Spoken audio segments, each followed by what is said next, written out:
Selling in the billions each year, Rainbow Mealworms is your one-stop shop for all your insect needs. Their quality feeders and A-plus customer service keep me coming back to support the health and growth of all of our animals. Visit them today at rainbowmealworms.net to place your order. What is going on, everybody? Happy Breeder Feature Friday again. Last week we didn't have a breeder, but it was a really awesome conversation that we had with Jessica from Jessica's Animals Friends of the kind of the opposite side. She's more into pet rehabilitation, and she's not too into the mass marketing, breeding, and side of things and whatnot. So it was a little different theme for us, but fun nonetheless. Today we actually have a breeder that I recently just started to follow your stuff and kind of find who you are on the social media platform. And we were talking a little bit about this. Why don't you introduce yourself a little bit, Brian, and then I can kind of ping off of that and we'll get to know you a little more. Well, so the first thing that you want to know about me is that it's tattooed on my arm. I show it all the time. It's all about no stress. So the N represents the NBK Reptiles. So we're NBK Reptiles. NBK Reptiles is a family breeding facility where we breed a bunch of reptiles. We've been doing this for 2 generations. It was passed along from my dad to me and my brother. So N is for Nuran, Brian, B for Brian, and K for Kevin. So it's really the whole family NBK Reptiles, like generations. And we're hoping that we can do the same thing with my kids and my brother's kids, and for another generation. We breed from definitely which is some of the animals that are the most common animals. So we're talking about leopard geckos, ball pythons, all the different types of colubrids is our main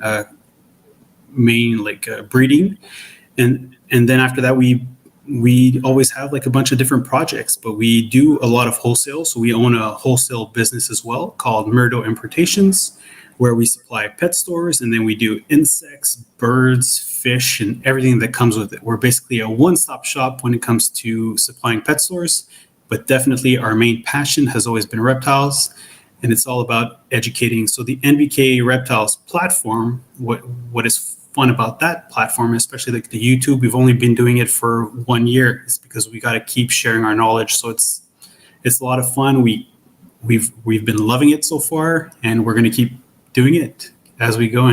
So it's been pretty great. It's a little bit of I could talk for probably 4 hours to explain who I am, but yeah, but that's a little bit of who we are, so it's good. That's awesome. Well, I always like to give a little bit of credit and shout out to the early birds in the house. So while we welcome Brian, let's go ahead and see who's here right now.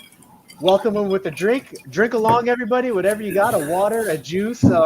I was watching Shark Tank today, and there was a guy that came up with a sugar, like a soda that is healthier for you, and it's called Luma, Luma.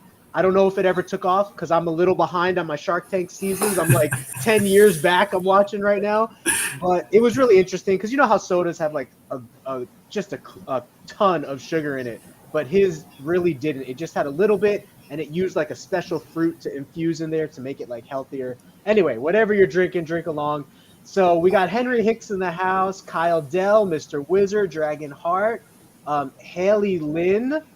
So thank you guys. Dave Shelley, and I'm sure Brooke Blem supporting from the other room. Brooke Blem, she's our volunteer there. Brooke, which gecko is missing? What's their ID tag? I just want to make sure it's not a black knight or something, and I'll have to jump in there right away. Got to open the lights. Yeah, that's true. So I kind of started... We build our own racks over here. Our very first racks have a little gap at the bottom so geckos could crawl under. Now I've learned my lesson, no gaps under the rack, so that if a gecko or snake escapes, I'll just find them around the floor. And then we also use door blockers in our rooms so that they can't crawl under the door. So anyway, that just reminded me of that. But that's because it's a home at the same time, right? It is a home, yes. Yeah. It is a 4-bedroom home. 3 of those bedrooms are taken up by reptiles. So NBK Reptiles, really cool to learn a little bit about that history, because I was wondering what the N, the B, and the K stood for. And that's sort of lineage, you said, right? Did you say the N was like your grandfather or great-grandfather? So it's my father. It's my father. Okay, Nuran. okay. Nuran's his name, yeah. Nuran. And yeah. was it him that you said that immigrated here from Armenia, or? So basically, it was from my grandfather immigrated from Istanbul, Turkey, but we're Armenian descendants. So he immigrated. He actually did all his studies in engineering at Michigan University. So he did all his studies there, and then basically went through Montreal, fell in love with the city, and then decided, you know what, probably eventually down the road will be a perfect place to raise my kids and immigrate with the family. And he's helped so many other Armenian families to immigrate to Canada, which has been really good and really like fun to be able to share this with our family. Now, the whole like the fun thing about like where our passion comes from is that my father, Nuran, when he was a kid, he was just a freak about all animals. So it's really all animals. And I mean, he started in with fish because he would go up, he would grab a rod and go fishing on the side of the water. But then eventually he got into fish tanks, buy his own fish, and then he started breeding his fish. So by the time he was even 10 years old, he was breeding his fish, bringing his baby fish to the pet stores, exchanging them for more fish, and then grow aquariums and aquariums and aquariums like we all do. And then eventually there was no more fish. He had all the fish. So then what was the next thing? Well, back then in like the late 70s, then he started getting into reptiles, and he started breeding reptiles, and we would buy albino corn snakes for $500, and then he would breed them, and then like he would just raise his collection to a point that our family basically immigrated, and my godfather Carlo and his father Mardik, his name is, basically his nickname was Murdo. So that's our wholesale company. It's called Murdo Importations. And they basically said, oh my God, Nuran is making all this money with all these animals, supplying pet stores from like just breeding them. So we should start a business from there. And then everything grew from that point on. And then on, started importing animals. And I mean, back then it was with those phones, right? You would call. Yeah. It was much harder to reach Tanzania to import animals, or Indonesia to import reptiles as well, or stuff like that. So it was much more complicated, but they definitely started a business, did that. And then my father never stopped breeding animals. He really got into the mutation with boas. So like some of the first albino boas, through people that know boas, like Peter Cal Reptiles, was like a pioneer in the boa world. So like it was all passion, and just like he just absorbed it all, like from all the different leopard geckos. I remember I was a kid, I would go to school, elementary school, I'd finish school, come back by 3, go home. First thing I do, walk right downstairs to the incubator, open the bins, pull out the babies. And it was always about the baby geckos. So like that was my livelihood in elementary school, just coming back home, forget the homework, let's put baby geckos aside, So it was, this where it's been. It's all about the passion, and where it's gone, it's been amazing. So do you export a lot to America, or is it mainly like other countries, or both? We do. Well, our main business is definitely in Canada, 100%. But when you're in Canada, for example, you have to do, or any businesses, you have to basically evaluate your market. So for Canada being compared to the US, only 10% of the market. If I start telling myself, okay, I need to breed leopard geckos to reach this cost price to be able to supply the pet stores to a relatively good price, so that everybody's able to make a little bit of money, I need to produce a certain amount. Now, is my market here in Canada able to sustain thousands and thousands of leopard geckos or other types of geckos? Probably not. So what I have to do is I have to export these animals. So we export to Europe, we export Japan, South Korea, Hong Kong, Taiwan, Macau. Primarily, that's where we did. But then more and more, we're doing more and more with the US. So like, especially like in the last probably like 6-7 years, we've been doing a lot to the US, because our quality and the animals that we have is actually very different from like the current market, like in the US as well. So we actually bring like new things. So it's been a lot of fun. So we definitely ship, but we've shipped to Chile. We've shipped to so many other places. But that's Now, another process. do you find that I know a lot of exportation happens through Canada. It's almost like a midpoint between like the rest of the world and then like down through us. So it seems like you're positioned really well to expand your business globally compared to like as an American right here, I have to work with like somebody on usually one of the coasts that's an import that has their import export license, and then they are sort of like the broker between me and other countries. But even them, I think, is limited. Like I don't hear a lot of people shipping to like some of these countries you're talking about. It's mainly like maybe it gets shipped to the Netherlands, Dutch Dragon imports, but then 100%. like that One of my that's best friends, that's super cool. Yeah. But yeah, just kind of observing the reptile hobby a little bit. I might be wrong. It seems like Canada has a little bit easier exportation opportunities. So I was wondering, like, if I need stuff exported to like certain countries or deals that I have going on, do you broker those relationships with other breeders like around the world as well, or? Yeah, I actually like we do. So like there's a few companies that do actually like that help like shipping services, that do shipping services. There's Reptile Express here in Canada. There's there's Reptile Runner, and then like you guys again have like a ton of companies on your site. Now for me, I already ship to the US. So like the fact that I'm already shipping to the US, then I can offer like local breeders and other people that are actually like talking with me to basically give them the opportunity to be able to do that.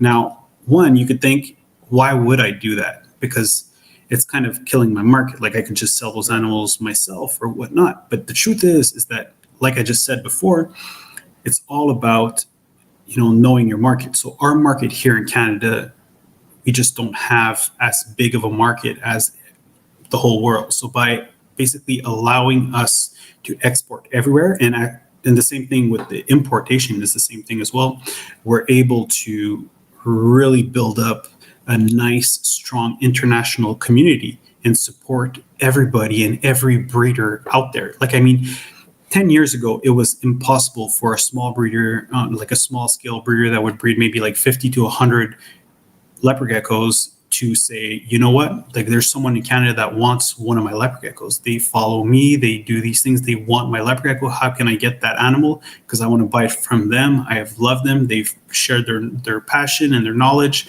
and they've got me going. It was impossible. It was literally impossible. But nowadays we're able to do so because of companies that do that. There's people that do it for as a business, like that do really shipping services, but then you do have it that help out other people. Like we do it more like we charge a certain amount. We think it's a good price, but we do it really to help out the whole community more than anything else. Now, why Canada? Why are we like the middle ground, like you were saying? Well, I have a really good story that will explain to you just how easy Canada has been. And like that's my specialty. Exporting, importing is actually my whole specialty. But understanding it with the word Fiji banded iguanas. Everybody knows Fiji banded iguanas. Everybody has them on their holy grail because they're one of the most beautiful iguanas. If you don't know what it is, guys, check it out. It's a small they're gorgeous midget iguana. The only place probably you can find them in the US would probably be like the San Diego Zoo, and they're just they're protected. You can't get them or whatnot. Do you hear yourself echoing right now at all? I do not. Am I? Okay. No. Sometimes it does echo when I go to this side screen, so I'm glad it doesn't, so Perfect. that I can show stuff while you're talking. For sure, yeah. So I'll pull up a Fiji iguana. Yes, and then you can finish your train of thought there. But I thought they're illegal or something like that. So in the US, they're completely illegal. You cannot get this beautiful animals. There's people that have gone to prison trying to import these animals to the US. Okay, so from that point on, then I have I'm actually good friends and good clients with the Bell family from Reptile Industries in Florida. So I've known Mark and Kim Bell for a long, long time. Now, back probably about 15 years ago, I was at their facility. We were talking, and then Mark came up to me and he said, why would you not buy Fiji banded iguanas? I said, why would I buy them? Like, they're illegal. He says, well, they're illegal in the US, but what about for Canada? Have you checked that, you know? And then I was like, well, what do you mean? Like, I'm pretty sure it's illegal. So then, I said, you know what? There's an opportunity. Let me check. So then I started looking into all the paperwork and all the different importations and stuff that you were about to do. And you know what? I was actually allowed to import them. Wow. So I ended up going to the ham show in Germany. I met a few people there, and then I met someone from, I think it was from Switzerland that had some, from Austria actually, that had some. And then we got all the paperwork and we brought them in, and then I had Fiji banded iguanas. So, I mean, wow. You would now, think, only like, for you know what, Canadians, right? You can't ship them to the U.S. exactly. So from that point on, I can't ship them to the U.S., but it just we can just understand that it's different. The paperwork, the legality of things is completely different. And here in Canada, they have different regulations and stuff. So, I mean, we were really, really lucky to be able to work with them. Unfortunately, the project didn't work out for us, but it's definitely something for the future. But I mean, who would have thought that one day we would have been able to do that? Now, the fact that I got them in and that I promoted it, that I did get them in, then other people started doing it. So what is great now is that now I'm looking online, and then there's people from Canada that have Fiji banded iguanas that imported them on their own and that have done it. And now there's people that are actually enjoying these beautiful and amazing animals. But I mean, I went through hell to try to understand it. But the moment that you open the door, then it gives the opportunity to other people to be able to do so as well. So it's been great. Canada's definitely been here opening up doors for so many different things.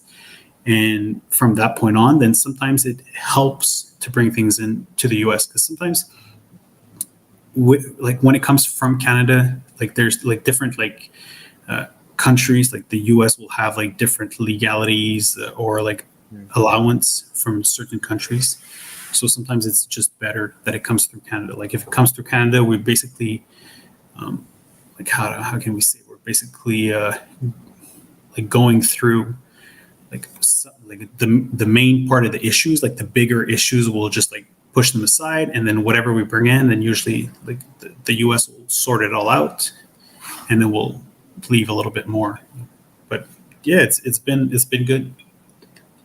So theoretically, if somebody in the U.S., like myself or somebody listening, wanted to get something imported from Ham Germany or one of these other countries you work with, we could technically go through you, right? So we would pay you your broker fee or whatever it is, and then buy the animal from that person, and you would see it on his journey, or do you not do all of that? We don't necessarily do it. So we do a lot of our the European business, for example, goes through, like you mentioned before, Dutch Dragon Import. So Sander is one of my best friends. The tattoo say it. If you know Sander, you check it out. We have the same tattoo. So we're definitely two brothers from other mothers. Of the reptile world. You're worldwide. We definitely are. And I mean, Sander is great. So Dutch Dragon Import definitely offer the best services when it comes to Europe. They ship to the US, they ship to Canada, they ship everywhere. If sometimes he's not able to do it and he needs to go through Canada, then he'll do it through me.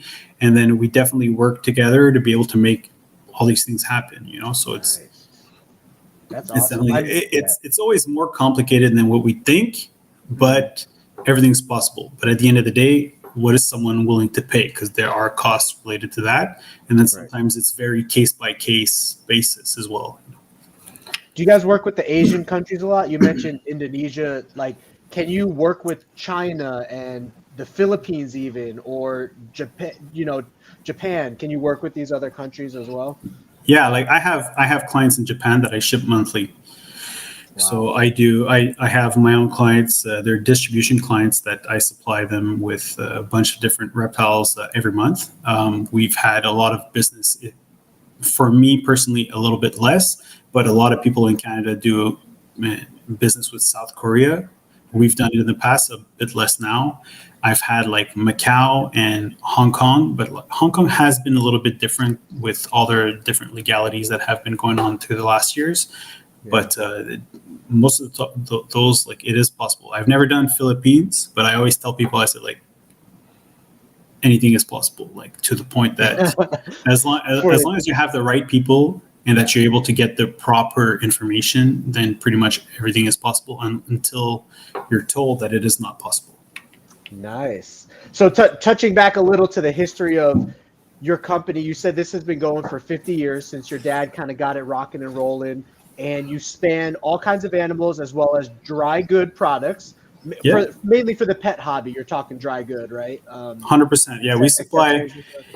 Like we supply, for example, like just to give an idea to people that know, like we're like a one-stop shop. So we supply dry goods, like one line of dry good per type of animal that we have. So for example, when it comes to reptiles, we supply ZoomEd. So we have ZoomEd is our primary supply chain that we like product that we supply in Canada. So here in the US, you guys, it's different the way that everything is distributed, but when it comes to Canada, everything has to go through distributors. So we are one of the allowed distributors for ZoomEd to be able to do that, and those are the products that we actually live by.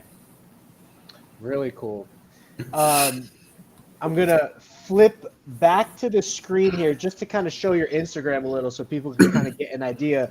So yeah, for sure. Seems like you're into a lot of reptiles. For sure. Is there one that you favor? Like I see nice ball pythons with you, nice leopard geckos with you, nice colubrids with you.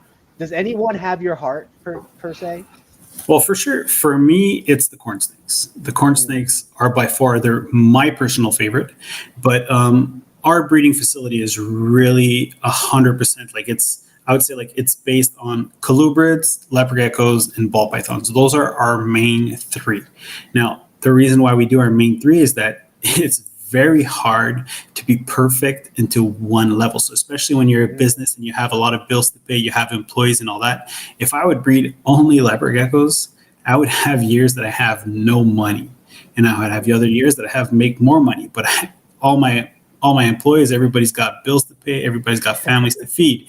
So the fact that we actually have ball pythons and colubrids, it seems like every year we have like one of the three that does really good, another one that does good, and another one that does really bad. So it's always been like that. It's rare that it happens that we have like everything going perfect. There's always something that goes on. I mean, this hobby is very challenging. It's very challenging. Yes, 100%. So you might be breeding a ton, but then suddenly the market goes crashing and then nobody's buying all those animals. So like, I mean, there's so many different things that will affect, your sales or your business itself. Yes. And I don't know if this is going to be true or not, but it's one of my motivations and passions is I believe that leopard geckos get the short end of the stick a little bit when it comes to like YouTube marketing. There's not a ton of like breeders and people showing how cool the species are and showing off different morphs and stuff like that. At least in America, it's a little bit more of a private clicky type hobby, to where like if you're not in with the in crowd, then you're out, and they try to keep it that way, and it's more seclusive a little bit. And I think if we open up the mind, so to speak, of the leopard gecko hobby and promotion and just having fun and collaborating and stuff, I think that like sales, because sales for leopard geckos are always stable and always good. It's one of the #1 selling lizards in the world. But 100%. Personally, you've been around longer than me. Personally, I feel like the popularity and the buzz around it kind of declined a little from what I would call the glory days of when all the morphs were first popping out and stuff like that. And there actually were like large content creators on YouTube for leopard geckos, like Garrick DeMeyer and Matt Veronic of Sasselbeck Reptiles. And there might have been a couple others, but those were like the first two. But what are your views on that? Because you've been around longer, and this is primarily my channel. Just so you know, my channel is primarily leopard gecko. So most people tuning in care about leopard gecko stuff. And I mean, you know what? Like they're my #1 lizard. So I mean, they're exactly what it is.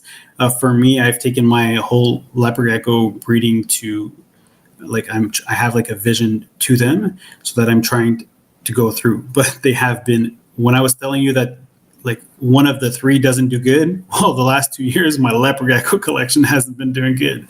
So, I mean, my breeding for leopard geckos, which people could say like, oh, well, they're really easy. Yeah, it's true. Like if you put a male and females, you'll get eggs and you can hatch the eggs and they're very easy. But when you do it on a large scale and you're trying to get like thousands and thousands of babies, I mean, every baby counts. So, I mean, it makes a difference. We've had like a lot of issues in the last few years, but there's reasons why. So, I mean, there's things that you work on. Now, leopard geckos, I remember years where my father went to the Daytona Reptile Expo, probably early 2000, and he paid $2,000 for a blizzard leopard gecko. And you're like, wow, like $2,000 for a blizzard leopard gecko. Like that's crazy. Well, I can tell you honestly that the next year they were $150. Wow. And then the year after they're $25. So like by the time that you're breeding them, so even though you're like, oh, you know what, like these years were crazy and you're making a lot of money and then they're going like that, but they're so proactive and they breed so fast that the money crashes. So people can't breed leopard geckos like they're breeding ball pythons by mutation. Like for me, leopard geckos, it's all about selective breeding. So it's all about the look of the actual animal. So like I would never sell a leopard gecko that's under 6 months old to the retail. Why? Because I don't know what the color is going to come out. Like they change and they vary so much, but that's what makes them so amazing. You know, like I know that for a fact, like for example, some babies come from super orange, like blood, tornado, tangerine leopard geckos, but how are they going to age? Like I need to know what they're going to be like as an adult before I sell them, you know, and then that's where it makes a difference. So like if you're selling $300 to $500 leopard geckos every day, then you are laughing. But that means that you are working hard and that you're working on that quality. And that's where it makes the whole difference. It's the quality of the animals. People, what's the difference between $150 to $300? For an animal that's going to live 10 years is nothing. But it makes a difference when you actually open the bin or look at your tank and the animal is flaring hot, you know. So that's what the leopard gecko market for me is. I mean, some of those breeders that you name, like you popped out leopard geckos, they're just fluorescents. Like, I mean, they're amazing. And I mean, now with the Black Knights, like being involved, like who knows where that's going to go. Like it's challenging again. Like there's a lot of things to learn, but it's amazing. Like it's, I think the leopard gecko market is definitely on the rise right now. Now, and it's good. Canada being a little bit smaller population and everything, you talked about 10% compared to America. So let's just use that rationality to say that 10% of that there's more competition in Canada between breeders since it's a smaller population. Do you find that you get along well with the breeders in Canada, like the other big breeders? I know the Urban Reptile is big out there, right? And I follow him a lot too. But I also think you're a supporter of him because I see that you buy from him and follow his stuff. And or do you find that your businesses kind of butt heads at times? Or how do you view that or handle that? Or honestly, no. And again, the main reason is because we understand our market, right? So like his market is international. He ships internationally. So he understands that the animals that he puts out for sale are available for anybody in the US or anywhere. Like, I mean, if I call him up and I say, oh my God, I saw this crazy tangerine tornado that you had from you, $900, I want it. You know, he's like, it's sold. Like, it's already sold. Like, what do you mean it's sold? Like, come on. Like, I want, no, he's like, everybody wants my stuff. And he's right. When you have quality, everybody wants your stuff. So at the end of the day, like I can only be proud of him to be able to produce awesome, high quality animals that he puts on his website. Because if you're looking at it, it's exactly what I was telling you. He doesn't have babies available. Like they're already very well established animals because they have all their colors coming out. And any leopard gecko breeder know the amount of work that it takes and the amount of mealworms that you have to handle to be able to do so, you know, to grow those animals for that. Like I like to grow them for at least like 6 months before even attempting to wonder, like, what am I keeping and what am I selling? Like, yes, there's wholesale grade, but then everything that is good quality, you keep for at least that long, And, And I mean, I love all those guys. Like, sorry about that. There's also like one of my really good friends is Brandon from Extreme Exotics. is that Holly and Brandon or something? Extreme Yes, Exotics. exactly. Yeah, I was Yeah. going to ask you about them too. So Holly and Brandon, like, they produce the craziest stuff.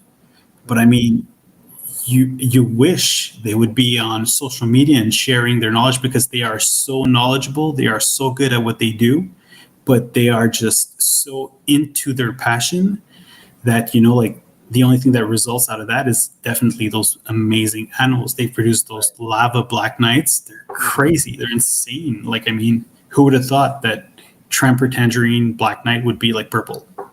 Right. I didn't know that, but they're purple. Yeah. They're crazy. Her purple and yellow, like leopard gecko. That's like, how's that possible? Yeah, we make a lot of YouTube videos and just try to create content and buzz around leopard geckos. And we featured the lava in one of our videos as like a top contender right now in interest for the hobby. I see that you work a lot with Black Knights now. You got some tornadoes. So how are you liking the tornadoes from Craig over there at Urban? You like that project or? Yeah, for sure. Like, I mean, I really take my, I want my collection to be 100% black or 100% orange. Like, that's what I want. Like, that's where really? I'm aiming for. Like, that's either way. I basically, like, I'm thinking like, I want to have like a Halloween special leopard gecko theme. Like, basically, I want all my geckos to be black or all my geckos to be orange. Like, that's what really drives me. I just find it like really cool. I'm even thinking like, like, imagine just going to an expo and then someone has a table and has like just one full side orange and then one full side black. You have like a black skirt, you have an orange skirt, but you have your blacks on orange and your orange on black. Like, it's just crazy, right? So, I mean, it's fantasy land. Like, I mean, it's really hard to do because people that breed Black Knights understand that they're not all black.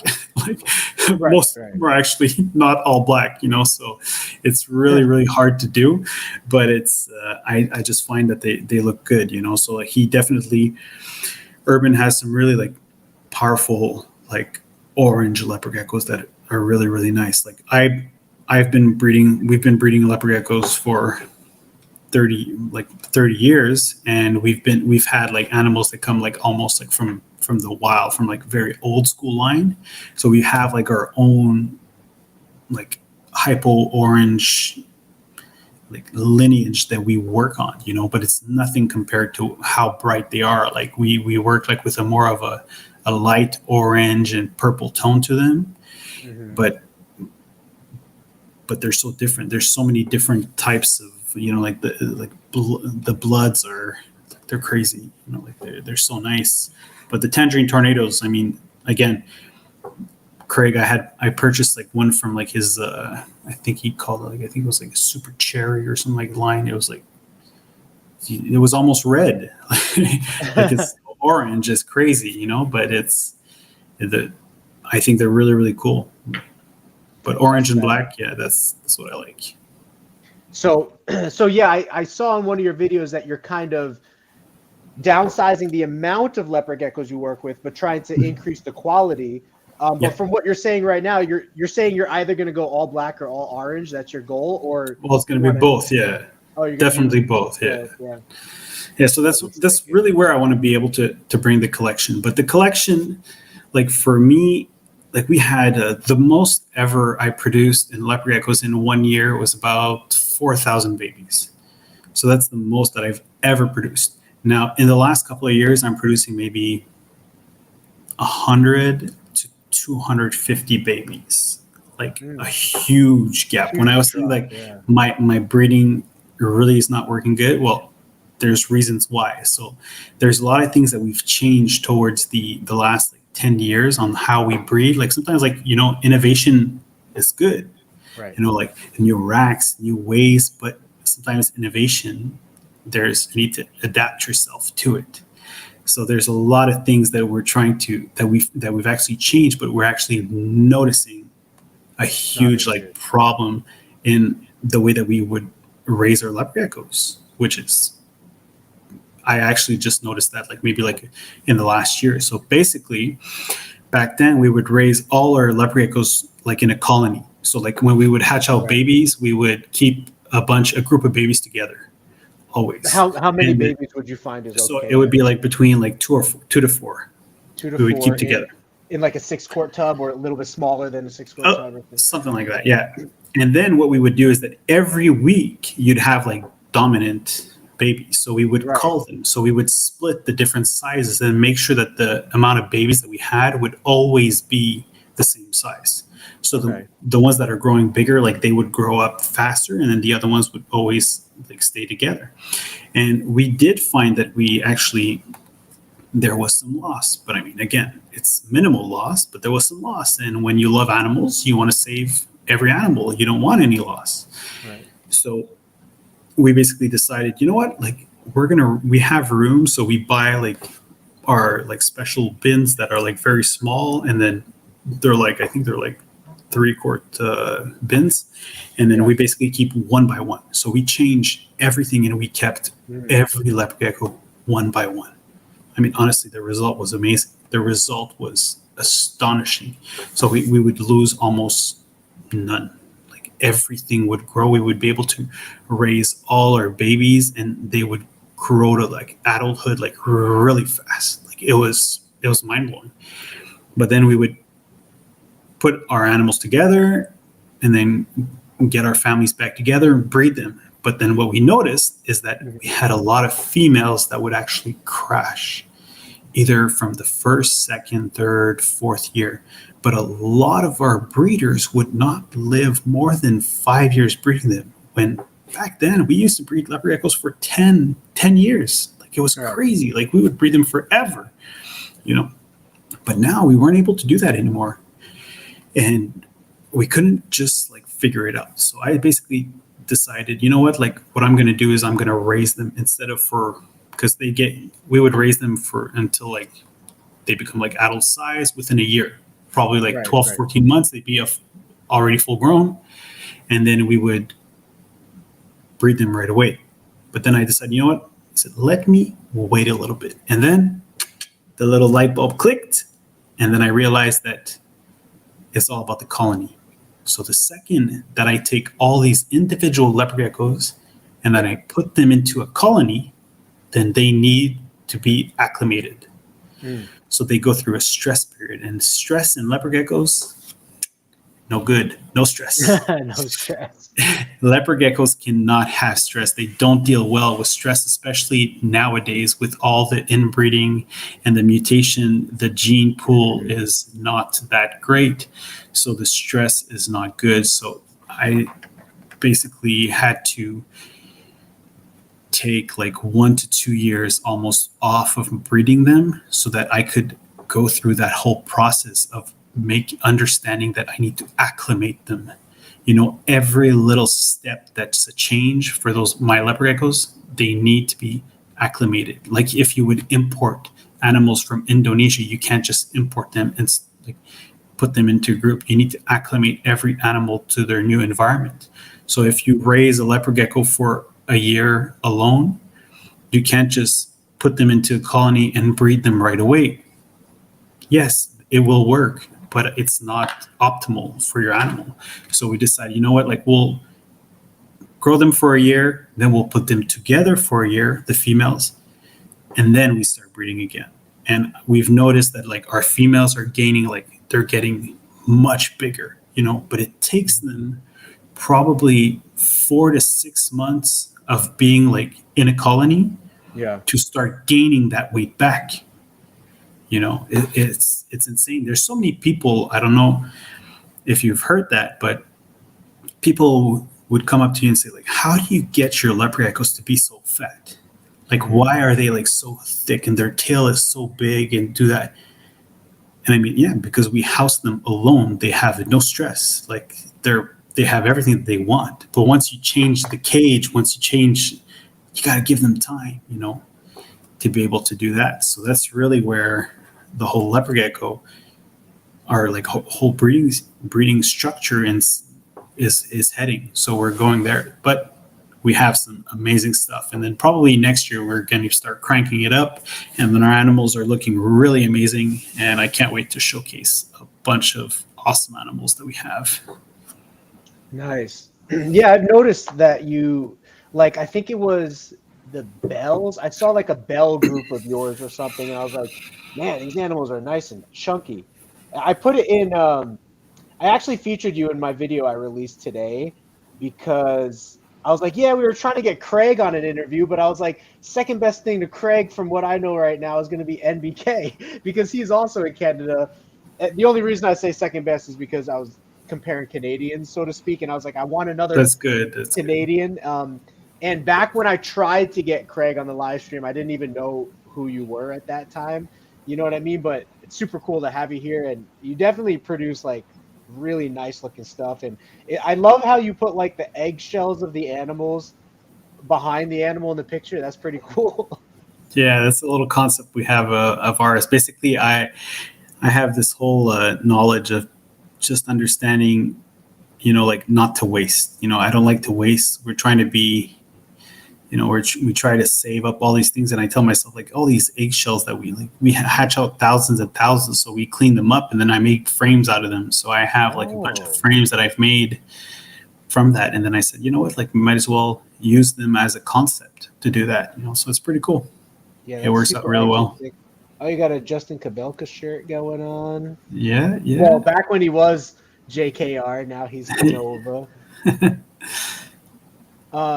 Yeah, so tying onto the leopard gecko thing, I used to, I don't know, have you ever individually bred leopard geckos, like watch the male breed, remove him after 15 minutes, and then individually house everybody, males and females, all across your operation? I've thought of doing it. I've never personally done it. And the reason is because like we've had so many, and the fact that if I would be the one taking care of it myself, it would probably be something that I would attempt. But the fact that we have like a lot of employees and stuff, we just basically guide like the structure. So we tell them, okay, well, you put in all the males and you do this. So it takes a lot of work. It's different on how we do it. We don't do it. So like, but again, I tell so many people, smaller scale breeders have way more success, and it's true. And the reason why, because you spend more time with your animals. That's the key to everything. The more time you spend with your personal animals, the more success you will have. That's true. Yeah, I love starting off like breeding geckos like individually and housing them all individually. And then the operation expanded to a point where I couldn't manage that on my own and watch every gecko breed and then remove the male. Because when it's one male and one female, I typically don't like to leave the male in overnight because I've seen a lot of abuse and bad things that can happen. So I would actually sit there and watch. And if they were successful, then I would like, if he's breeding her, then I'll move on to another pairing or cleaning or whatever and come back and remove him 10 minutes later. And that's it. Everybody's housed individually. But this year, like you said, I started putting everybody in groups. So like 4 females and then like a male in there. And there are some females that are more aggressive. They don't, it's brand new to them because they were all individual. So there were females I found that were aggressors and beating up on other females. And then there were females that were crashing. So I separated out the aggressors if I found out who they were. I separated out the crashing ones. And so it's good to kind of hear your input and experience with that because I'm still experimenting in newer within the last, I'd say, 6 to 8 months, maybe 6 months on the group breeding side of things. I just converted the entire collection over to group breeding, and I wanted to see how that was. And I also converted babies over to group breeding. So I don't know if you know who Ron Tremper was. You probably know who Ron Tremper was. But he used to keep babies like 6 to 8 in a 28-quart tub or something like that. I tried that, and for me, too many tail nips and too many babies that become dominant, and it's not a good selling point for me, right? If you're losing babies and other babies are crashing, it's not good for you. Number one, you're watching animals die, but then also number two, as a business, you're not making money off the animals that are passing away. So you need to like make an adjustment that's going to see everything more fruitful. And so I've always kept babies like clutch mates in 2s. It doesn't really matter the size of the tub, like 6-quart tub. And then this year I started experimenting with like 3-quart tubs, but I keep them in 2s. They do really great. They do really excellent. And I don't see like really any tail nips or any fighting, not a lot of like dominance things going on. So that's kind of the method that I've been using. But like you said, just experimenting, noticing what I like, what I don't like in my personal operation, what works, what doesn't work, and then like making changes, you know. I think like you're in the right spot, because I think that that's where it needs to be. I think like the two, it keeps them like used to like colonies a little bit. So like if you keep them in groups, it will definitely like help out. Like the dominant ones, you'll be able to raise individually. Like you will notice like the ones that will grow up like so much faster, and then you can definitely isolate certain animals for selling, as well. But I mean, it's definitely tricky. It changes. I mean, like sometimes like one like minute change, like in a breeding concept, like it affects your whole season. It affects everything. So sometimes it's just temperature, it can be humidity, but sometimes it's just the way that you house or the feeding. Like I've even noticed like from mealworms, like if you change your source of mealworms, it affects it affects your like it'll affect your animals, as well, on how they grow and what those mealworms were raised on and whatnot. It makes a difference. Do you guys breed your own feeders over there for your operation? And that's where I used to. So way back, we used to basically buy all our feeders. Mm-hmm. But then there was this whole idea of mealworm feed for humans, actually. So there was a lot of people that were starting to get into breeding mealworms for human consumption. And they were selling mealworm like protein powder and a bunch of stuff for huge amounts of money. And they were getting, like here in Canada, like some people were getting grants from the government, like millions of dollars. And I was like, oh my God, like where are these guys coming from? And then what was the problem was that with our distribution company, they would call us and they would say, hey, we have 500,000 mealworms available for sale. And I'm like, okay, well, where do you come from? So, oh, well, we supply for human consumption, but like if we don't sell them all, then we can supply like the animal industry. And I said, well, if your business is built on supplying the human consumption, instead of spending time trying to take your second choice, like to sell to the animal industry where we already have our feeders, we already have our suppliers for dozens of years, you should concentrate on educating. So I basically said, you know what, let me start breeding mealworms. So I bred mealworms for about 5 years, and to make it to an amazing project. So like we did really, really good, but we were raising our mealworms on chicken feed. Okay. Where a lot of mealworms are raised on wheat bran.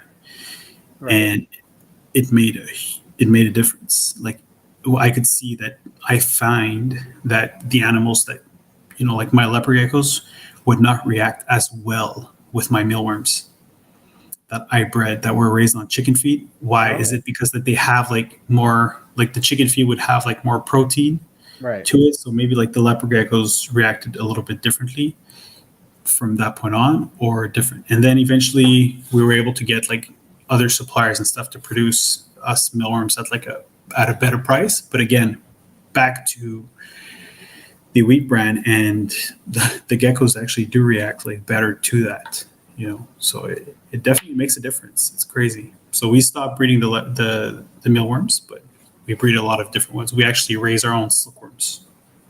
Okay, that's popular too. Do you mainly just focus on mealworms for the leopard geckos, or do you also mix it up and like do other things? Or we do like our main thing is mealworms. So they have mealworms 100% of the time. And then since we do the silkworms, we'll actually like at the end of the week, like everything is weekly. Like we raise the silkworms weekly. So all our leftovers, everything that doesn't get sold, will get fed to either like we'll give like some extra ones to all the leopard geckos. We can add some pinky mice as well to some of the ones that necessarily aren't doing well, but we have access to so many other feeds. So sometimes even butterworms, waxworms, and we have hornworms on stock all the time. But we definitely concentrate mainly mealworms. Then we'll add some silkworms and pinkies as well. Nice. Yeah, and that's for the leopard geckos you're saying, right? For the leopard geckos, yeah. For the leopard geckos. Yeah, a lot of people don't know, but like if you do have a female that needs to put on some weight, a little pinky mouse or something can definitely help her, especially through breeding. Yeah, and here in the States, we had like a big mealworm shortage like a few months back, and we almost had another scare like just a couple months ago as well. And so it's kind of taught me, cool thing about mealworms, I don't know if you do this, but it's kind of taught me to stock up. You know, you could put them in a fridge or whatever and just stock 100%. up by the thousands. So now I just make sure that even if I don't need it this week, I order every single week so that I can just have a nice staple supply going on there. Yeah, and I mean, if you put them in the fridge, you can keep them for weeks and weeks and weeks, because most of the time, the mealworms that you buy for reptile feed, they're actually very small. So they probably have 4 to 5 weeks more before they start like pupaing. And when I say like 4 to 5 weeks, that's like 4 to 5 weeks at like room temperature. So if you put them in the fridge, you can probably house them even longer. Now, for sure, then there's the feeding, so you might like lose some or whatnot. But the most important thing is just make sure you gut them, like you gut load them, like before feeding them. So we always make sure that we feed really heavy, like our mealworms, like 24 hours before we actually feed them. Yeah, and that is considered to be the best way or the best thing to be able to do. What kind of supplementation are you using, or do you guys typically use in Canada? Yeah, we've used I try to use a mixture. I'm like the type of thing, like you can't, one thing of like just one thing is not like the best. I like variety. So I use a mix of the Reptivite, Repticalcium, and Repashy, like Calcium Plus, and the different types of calcium, like low Ds or whatnot, that I'll give them. I do try to monitor the amount of like D3 that they might have. Like I do get like these like calcium pouches, but sometimes not. Like I try to monitor it a little bit. So like during breeding season, I'll give like more D3, and just to give them a little bit more for the calcium intake. But then when it comes out like out of breeding season, then I just eliminate the D3. And what I do is that's really like what I'm trying to do. And I tell myself, I said, I prefer, and I mean, again, yes, as a breeder, we know like, okay, like extra calcium is not necessarily a good thing. It can create like organ problems, organ issues, and like to fatalities as well. But when you're breeding a bunch of different animals, like hundreds and hundreds of animals, sometimes I kind of prefer to have like 1% of my leopard geckos like crash out because of an organ failure, than 10% of them getting like sick and dying because they don't have enough of that calcium, or that D3 with them. So it's a little bit of a tricky situation. But again, if you're breeding or you're keeping them at home, it's two different ways of housing them. There's no perfect solution. You gotta find your right one. But that's the main thing that I do. Now the mealworms, we do like we'll like supplement them like with the calcium, but we feed them like heavy with vegetables. Like we use like rutabaga, carrots, like primarily like a ton of carrots, and we just like gut load them before, like gets all the mealworm fat and chunky and hydrated, and then that's how we feed them. Yeah, I used to feed a lot of carrots to my mealworms too when I did it.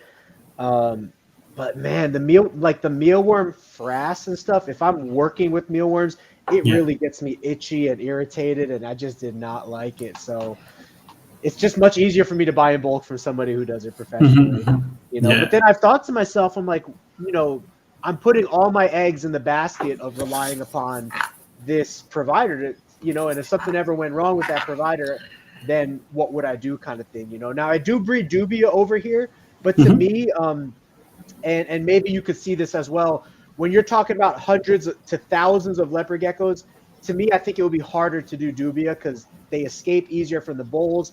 I noticed they die faster in the bowls than mealworms do. Like they dehydrate out faster, and they could also hide better under like so much different stuff. It's just, to me, it would be a disaster if I had to convert over the whole, switch from mealworms to just dubias. But I have dubias that I do sell for like a little extra money, and in a pinch, I could definitely use it for leopard geckos. I just think it would take 10 times longer to feed my collection with mealworms, you know? Yeah, but at the same time, you should consider yourself very lucky because here in Canada, we're not allowed to have those. So, Oh, really? Can yeah, you have no other kinds of dubias. roaches or No. no type of roach? I Mhm. don't even think a roach would survive in a Canadian winter or Yeah, something. probably not. But there's a lot of like our agriculture department. What they would do is that they would request like a research, right? Okay. So to be able to do the research, but the research they're going to do the research, but you have to pay for the research. But if you pay for the research, then it's the research for the society, right? So it's for Yeah. everyone. So if I would spend tens and tens of thousands of dollars of my money to have the research done to be allowed to have dubias in Canada, Wow. but then suddenly next thing you know, everybody's allowed to have dubias in Canada. So it's a little bit conflict of interest. If they would tell me, you know what, you can do the research, spend tens of thousands, and then you can bring in dubias, then I would be happy. I would do it. But then you do it for everybody else. So then it's a little bit of a tricky situation where you say, okay, well, am I going to spend the money for everyone, or I'm really spending it just for myself? So it's a little bit hard. Like if I'd win the lottery tomorrow, I'd get dubias in Canada. Now, do you work with hog noses as well? Because I know you love colubrids, right? No hog noses? No, So the type of colubrids that you do. they're too small. Oh, really? Yeah, we've actually done we've done a bunch of hog noses when we like years ago we had like a big group of tricolor hognose, but honestly the feeding the babies they get it out of me. They get me like crazy, like I heard that. they're hard. They're like, you got to be patient. You got to have it in you. And me personally, I just can't handle it. So we really do corn snakes, milk snakes, and rat snakes. We have a few pine snakes and as well, but that's really what we work on. They're so pretty, the colubrids. Now, this is something I have not been able to get over, and maybe there is no right answer for this, but how do you deal with the musking and the peeing and the pooing? Because that's huge for the colubrid family, right? Yeah. They're so beautiful, they're so awesome, but they do musk and pee on you a lot, right? Is it just something you get used to and just kind of push out your brain, or? Well, so again, I don't like musking, but I mean, I've worked with Burmese pythons and African rock pythons, and I got musked like once in the face from a full-grown African rock python, and I mean that is way worse than any colubrid that you could have. But like for example, I don't work with king rats. I don't work with all the Asian rat snakes, all the beauty rat snakes, and all those different ones. I do not work with them. Why? Okay. Because of the musk. So I do limit myself to like which ones that I do carry. So like corn snakes are very minimal. Milk snakes don't really musk. King snakes just love to bite. So I mean, they're just they're not necessarily as bad. Now, when it comes, you see, like for example, right now we have that's an anery Texas scaleless rat. So Texas rat snakes do musk, but the musk is actually like so it's a liquid. So the liquid that they secrete, they'll either secrete it from their cloaca or through their skin. So like they actually do, all snakes like do secrete liquid through their scales. It helps them shed and whatnot. Now scaleless, it actually, the liquid secreted actually dries up much faster. So they actually like don't smell as much. So they will musk, but only from the cloaca. So like their actual body will not like smell musky. So it's the scaleless definitely make it much better to work like with Texas rat snakes and like even like our Everglades rat snakes is the same thing. So I like the scaleless ones because they actually do smell much less. But now, it's different. But I do agree with you. All colubrids, are they egg bearers or do some live birth? They're all egg layers, yeah. Egg layers, well. Okay. They're so pretty. For the ones that I work with, like as well. But yeah, they are. Now, what's the difference? Because I'm brand new to colubrids. What's the difference between a king snake, a milk snake, and what was the other one you mentioned? The corn snake. Yeah. Well, I mean, it's like so. It's the species of the animal of the location where they come from. But most of the colubrids are America. So like from North America all the way down to South America, mainly like Central America. But I mean like corn snakes, king snakes, milk snakes. You've been finding them through all the way up to Canada. Like not corn snakes, but corn snakes are more like either eastern. It's the eastern corn snakes, like more Florida, Georgia, around that area. Okay. But the corn snakes are like the corn snakes are my favorite by far because of like especially the scaleless and the different types of mutation. Milk snakes are known for their localities, so different localities. So like they're the Central American like snakes mainly. So like you have like the Pueblan or Sinaloan, the Nelsons. Like I mean, they're all like Sinaloans are from like the Sinaloa region of Mexico. So like they're all locality. You have the Honduran milk snakes, more from Honduran, and then all those different ones. So they vary quite a lot. Now, king snakes are just simply stunning on their own. Like they're kings because they're the kings of kings. So they eat other snakes. So if you have a lot of people, especially a lot of ball python breeders now, more and more are known to buy some king snakes as pets because a lot of them will hatch out deformed babies and they just feel bad to try to dispose of them because they can't do anything with them. So they actually use them to feed to their king snakes. So they have their king snakes, which eat the baby ball pythons that are deformed and whatnot. And they're really, really fun. So the king snakes, that's the most fun thing to do with them is definitely to feed them. They have like a really big appetite. Okay, one thing I think I'm They're really noticing nice. about the milk snakes, they have more of a rounded head, right? Or a rounded face compared to Yeah. They like to hide a lot more. They're very skittish. So milk snakes are definitely like the least popular one of the three because they're more skittish. So like I do not consider milk snakes like a beginner snakes. Like if someone would come up to a pet store or want to buy their first snake, the milk snake would be definitely like the third option out of the three colubrids. So like I would go with corn snakes mainly, then king snakes. So like someone that likes snakes but likes the feeding aspect of it, not necessarily to handle them all the time. Like king snakes are great because they have a great feeding response. They're definitely fun to look at, and the colors on them is amazing. They move a lot, where corn snakes are definitely the calmest one. Like they're easy to handle. They're perfect size, and they're really good.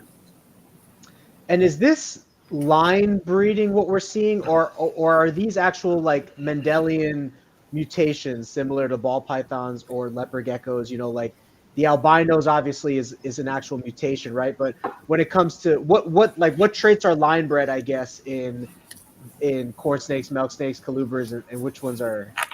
Well, that's the thing. So everything is mainly like genetic. So everything is usually that's what you're aiming for. Now, the real breeders for corn snakes, so some of the top breeders for the corn snakes will try to actually selectively breed certain traits.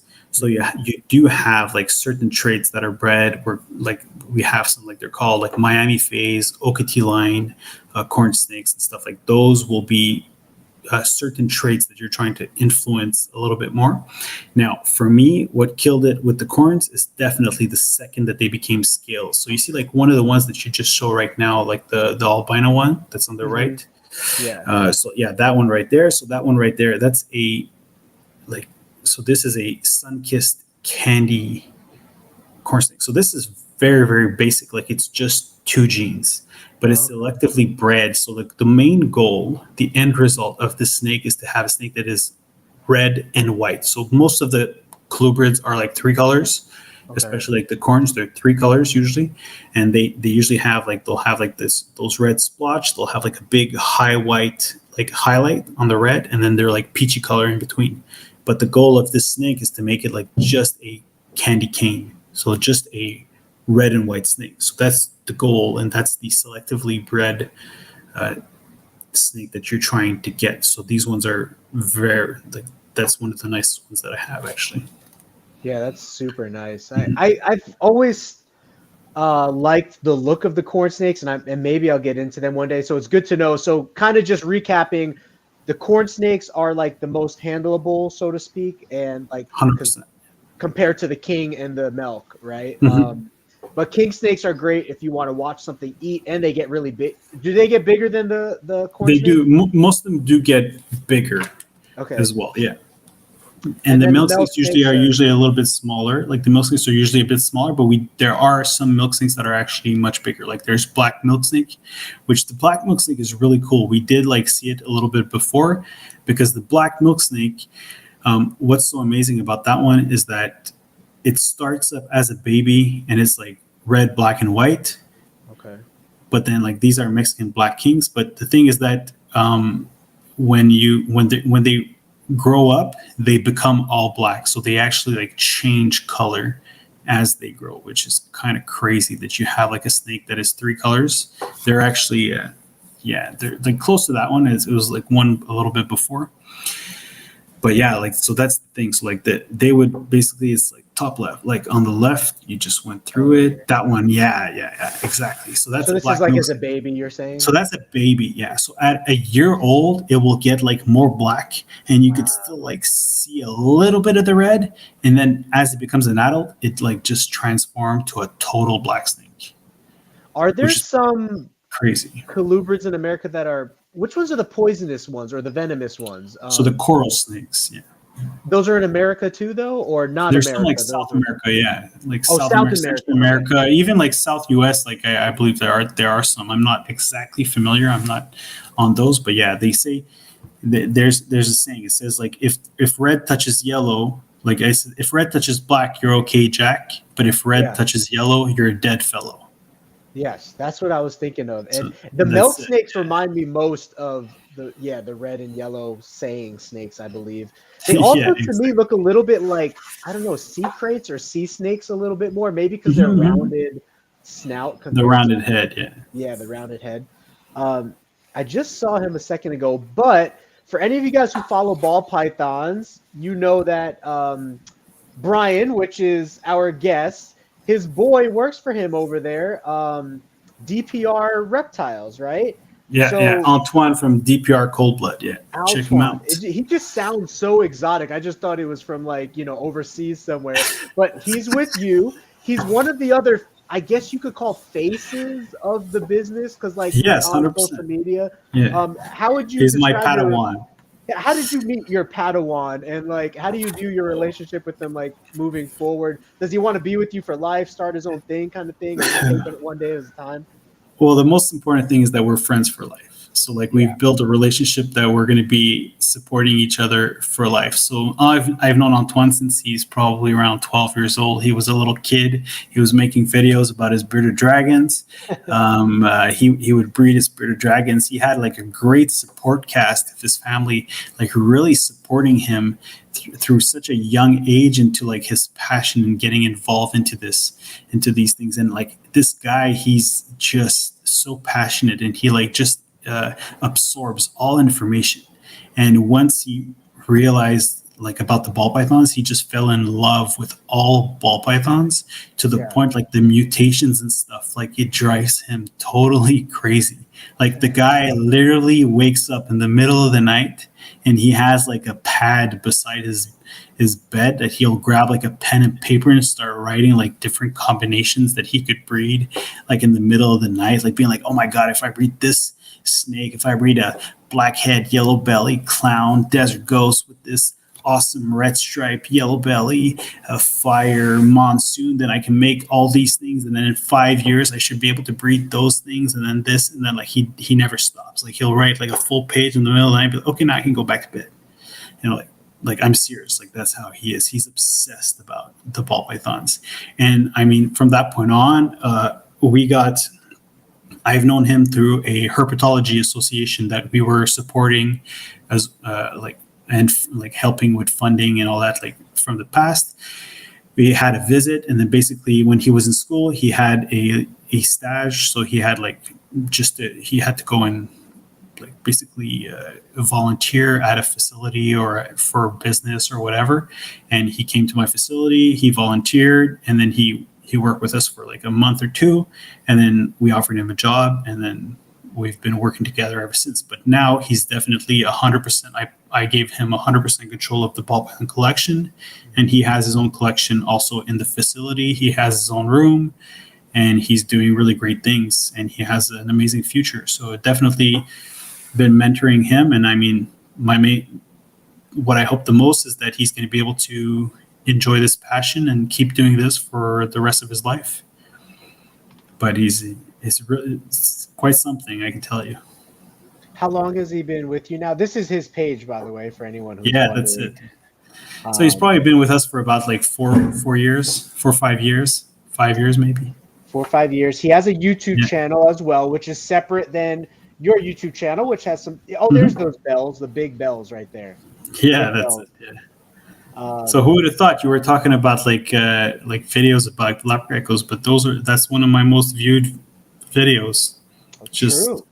breeding leopard geckos, and that's what I mentioned in my video today too is one of the things that I really liked about your content is that you show a lot behind the scenes. And so for up and coming breeders who want to know the little details that don't get talked about a lot sometimes, when you study other breeders' operation and watch them behind the scenes, you could be like, oh, that's what he's using for substrate. Oh, that's what he's using for food. Oh, that's how he has his group set up. Like you can kind of see it. And one of the pointers that I learned from you that I've never seen anybody else do is vermiculite in the humid hide substrate. So I converted my entire collection over here, even the babies, the juveniles, the subadults, the breeding adults, everything has a vermiculite to like peat moss eco earth mixture, and it's worked a lot better for me, especially as I scale and I can't get to eggs as quickly. That substrate was drying out faster,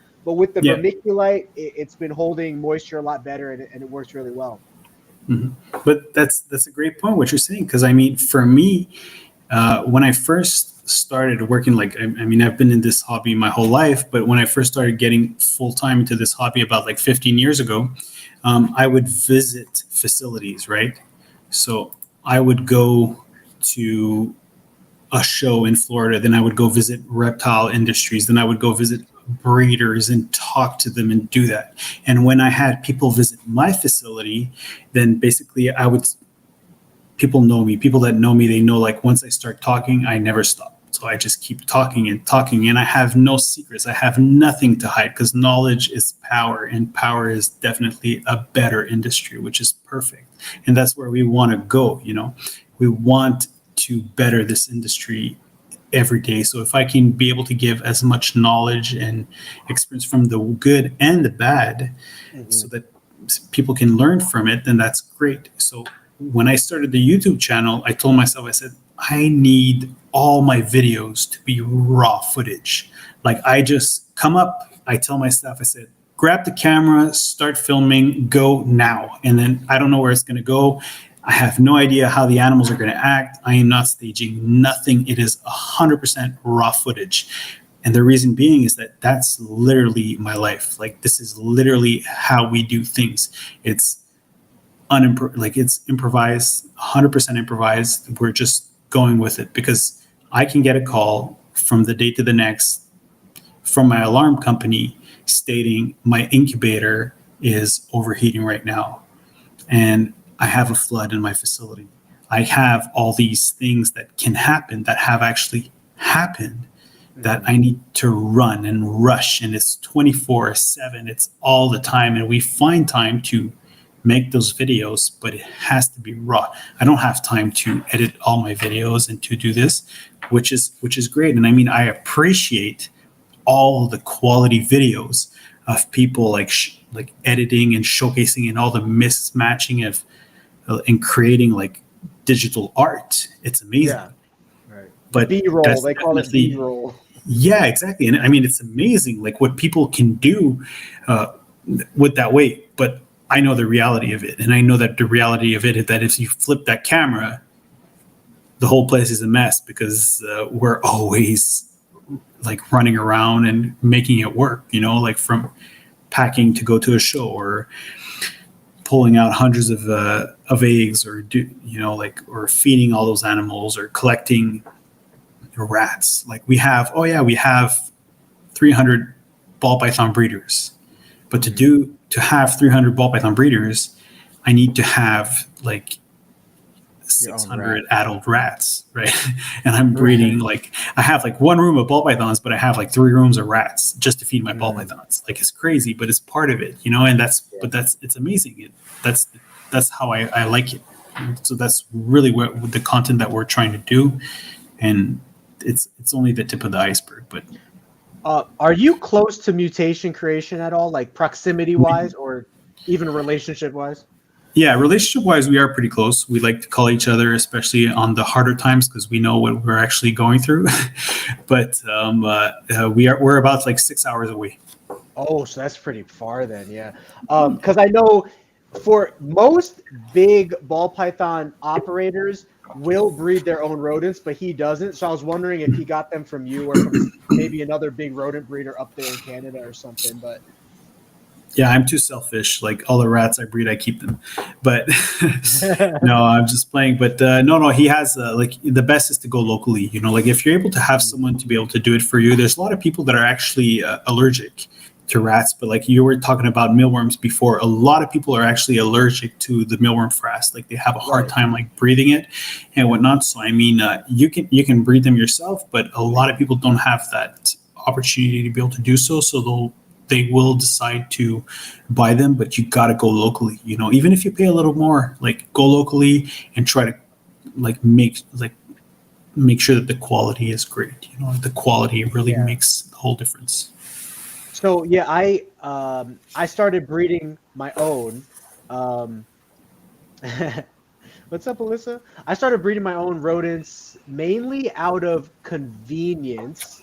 I would say that whenever you have a rat breeder that you rely on, again, you're relying upon that. If they have a bad month or a couple bad weeks and they can't supply you, then now you're out of the equation. So I saved about half, like to run my own rat operation, I'm saving about 50% money. But it's not necessarily the money that I appreciate the most compared to the convenience of being able to go into my rat operation, pull a rat and give it to a snake anytime. If I want to feed a snake, fatten her up for breeding season or fatten up a baby for growing, I could just do that at my own convenience and my own reliability. But I hate taking care of rats. So one day I would like to offload that responsibility to somebody else. So and you know what? We hate doing it as well. Yeah. But like I say that, like I'm at home right now and I don't have any reptiles at home. And my girlfriend, like she loves animals and whatnot. We don't have reptiles, but we do have 6 pet rats. Like they are so sweet. I have pet rats. They are sweet animals. They're amazing. They're amazing and very interesting animals. But yeah, like I have pet rats at home, but I breed thousands of reptiles.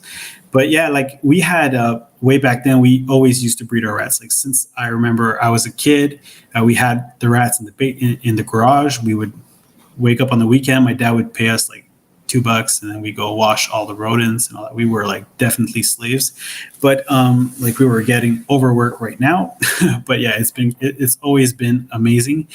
So I mean, we were breeding them and we decided, you know what, like eventually we had a good source and we said, you know what, like maybe we should try to not breed them anymore. So we decided, you know what, we'll stop breeding them. We had a few good sources that were supplying us with a bunch of rodents, and we decided, you know what, they're able to supply our whole like amount of animals that we need to feed all our collection. So we did that. So a few years went by, we did that, and next thing you know, they weren't able to supply us with everything we needed, and our animals did definitely suffer a little bit from not having the proper feeding that we needed. So it's been like breeding rats is definitely a key to success. Yeah, and that's what happened with me is we invested like $50,000 into ball pythons, and then I couldn't get the food to supply them during the breeding season because there was like a shortage with my supplier. Nobody else had them in the area. Yeah. And so at that point, I made the decision. I was like, I can't have this. So I just need to figure out a way to breed them on my own. And I would actually say it's not that I hate the rats. The rats are actually pretty pleasurable to watch them. And maybe you experience this as well. When you see like the moms feeding the babies off their nipples and stuff. And the way they sleep and the way they nap, and you walk into the room and like they startle themselves awake. It's really, really cute. They're mammals, right? So like, it's really cute to watch them, but they're always pooping. And as you're pulling them out of the cage, poop is getting in your fingernails. And as you're going through the bedding, like poop's getting everywhere. That's the part that I really don't like. Plus the ammonia smell going into your nose if you're in a tub. But there are a lot of things that you can do to help with that. You know, like, I mean, there's that, and we were talking about innovation before. Now there's like a lot of different beddings. Like sometimes it costs more, but it actually like absorbs more. Like now there's more and more hemp bedding. So like the hemp bedding is very interesting because it has a better like absorption of smell also, which is pretty cool. But we use like recycled paper bedding, which works really great because they actually like use the whole substrate to nest, but we actually try to clean them. So we clean our rats once a week, but when it comes to summertime where actually it's hotter and they drink more, so if they drink more, they're going to pee more ammonia. So we actually would clean them probably twice a week during that case. But we do have we have air, like fans to air it out, to vent out the air and everything. You know? So it is a lot of work, and you need like a good infrastructure to be able to be well set up. But yeah, they do have their challenges. Yeah. Do you do shows in the United States then, or as well, or just shows in Canada? So I did the Anaheim Reptile Super Show. That was in California. Okay. I did go to the Daytona Reptile Expo as well, the NRP. That was in Daytona. I was with my friend Byard from Fire Horse Exotics. So he breeds a lot of boas and a lot of different animals. And then I went there to support him. And then I'm actually going to be part at the Tinley, the NARBC Expo as well in the Chicago area. And then that's it for this year. But I'm definitely aiming to do a lot more. So what about Canada? Because you said you do a lot of shows, right? Like in Canada area, you're doing a lot of shows? Yeah, so we're doing one, actually, it's going to be next week. But there's like the biggest one in Canada is the CRBE, so the Canadian Reptile Breeders Expo, that's in Toronto. And that's so that won't be like this weekend, but the following weekend. And then we did the Western Reptile Expo, which is in Alberta. So like we have to take a flight and ship all our animals and everything down there. So that's in Red Deer, Alberta, which is, so we did that maybe like 2 weeks ago as well. Okay. But yeah, there's not as many shows like in Canada as there are in the US, but they're definitely there. But we're going to try to go like a little bit everywhere. Like I've done shows a little, like I haven't done shows like in your area, but like, I mean, the closest I've been was definitely Arlington. And then there's, I did the Super Show. I did do a show in Oregon already before, but I've been a little bit everywhere. I think I'm going to keep doing it, so it's good. Now, how would you say the numbers, meaning the amount of people there and the passion of those people, compare in Canada shows versus the American shows that you've been to? Is it close to the same or a little bit different? It's a good question. I mean, the shows, I would say like they're a little bit of the same. Now, again, it's all marketing wise. So even in the US now, you have like the old school shows. Like there are some new shows that actually like have a lot more like family, that are like family oriented. So like I love these shows. Like I love sharing my knowledge like with the kids. I love like having kids handle animals and like pet them and whatnot. Like I do, even though like they're not necessarily money making shows, but they're not money making shows for today. But they're definitely money making shows for in 10 years, because those are the future generations of people that are going to be, you know, buying reptiles. So we definitely got to take that like super seriously. But then you have like shows that are very like specific and like known shows, like even like the Tinley Expo, for example. Yeah. And then those shows are like the Tinley, the NARBC it's an amazing show, but it's a show where there's a lot of people that go in, like, but a lot of people that are either like, you're either meeting a lot of other breeders or you're meeting a lot of clients that are like small time breeders. So like there's a lot of people that are just say like, you know what, I'm going to just save up and that's where I'm going to do my shopping. Or like there's people going from Florida all the way to Chicago to be able to buy like just a few reptiles, because they know that that's the place that they that they want to go, so it varies. I mean, I wish that everybody have reptiles, like, are passionate about it and are not doing it about the money, but I mean, there's always the bad side, right? So. Yeah. Would you say that the people in Canada are like, do you meet just as many like kids and stuff in Canada as you do in the American shows, and are they just as excited for reptiles? Yeah, 100%. I mean, I would say it's about the same. Like, I mean, there's of the amount of people that like percentage wise, it's just that like our shows will have like some of our bigger shows might have like 5 to 10,000 people walk in, whereas some of your bigger shows might have 10 to 20,000 people walk in, during a weekend. So it varies, but I mean, we do have good shows. We have like good crowds and good stuff. I mean, I have been to shows I haven't done like any of the Asian shows, but I've been to Ham. I did a few shows like in Europe as well. Mm-hmm. And I mean, they're all very, very different, but very nice and very fun as well. Now, I don't really even know the answer to this question, but I've heard how grandiose of a show this is.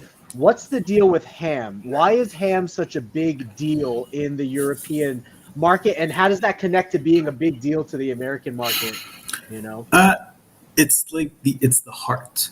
So ham is the heart. So ham, like where it's located in Germany, it's like it's the middle of like where Asia meets in Europe and like America meets in Europe. Everybody meets in Europe. So everybody meets at ham, and then everything gets dispersed from ham. Ham, like, I mean, it's an amazing show because if people haven't been, it's big. But when I say it's big, it's crowded, it's hot, it's like a lot of things are going on at that show. Right. Is it a show that you can actually like be there and actually like enjoy and share like experience and knowledge and talk with people? No. Like you're there and you know exactly what you're doing. You're going there like because you want to buy something or you want to be able to sell something. Like, I mean, it's not necessarily like a flea market, but it feels like crazy like a flea market, Yeah. When I saw pictures of like the line of ham and stuff, I don't even think the building is that big, right? It's just more crowded of an atmosphere. Well, there's different buildings at Ham, but the craziest thing is that tell me if you've seen pictures of the actual show inside. I don't think so. Just like the okay, line because there are none. Okay, there are none. They do not allow pictures to be taken inside. That's crazy. Why? Why would you think?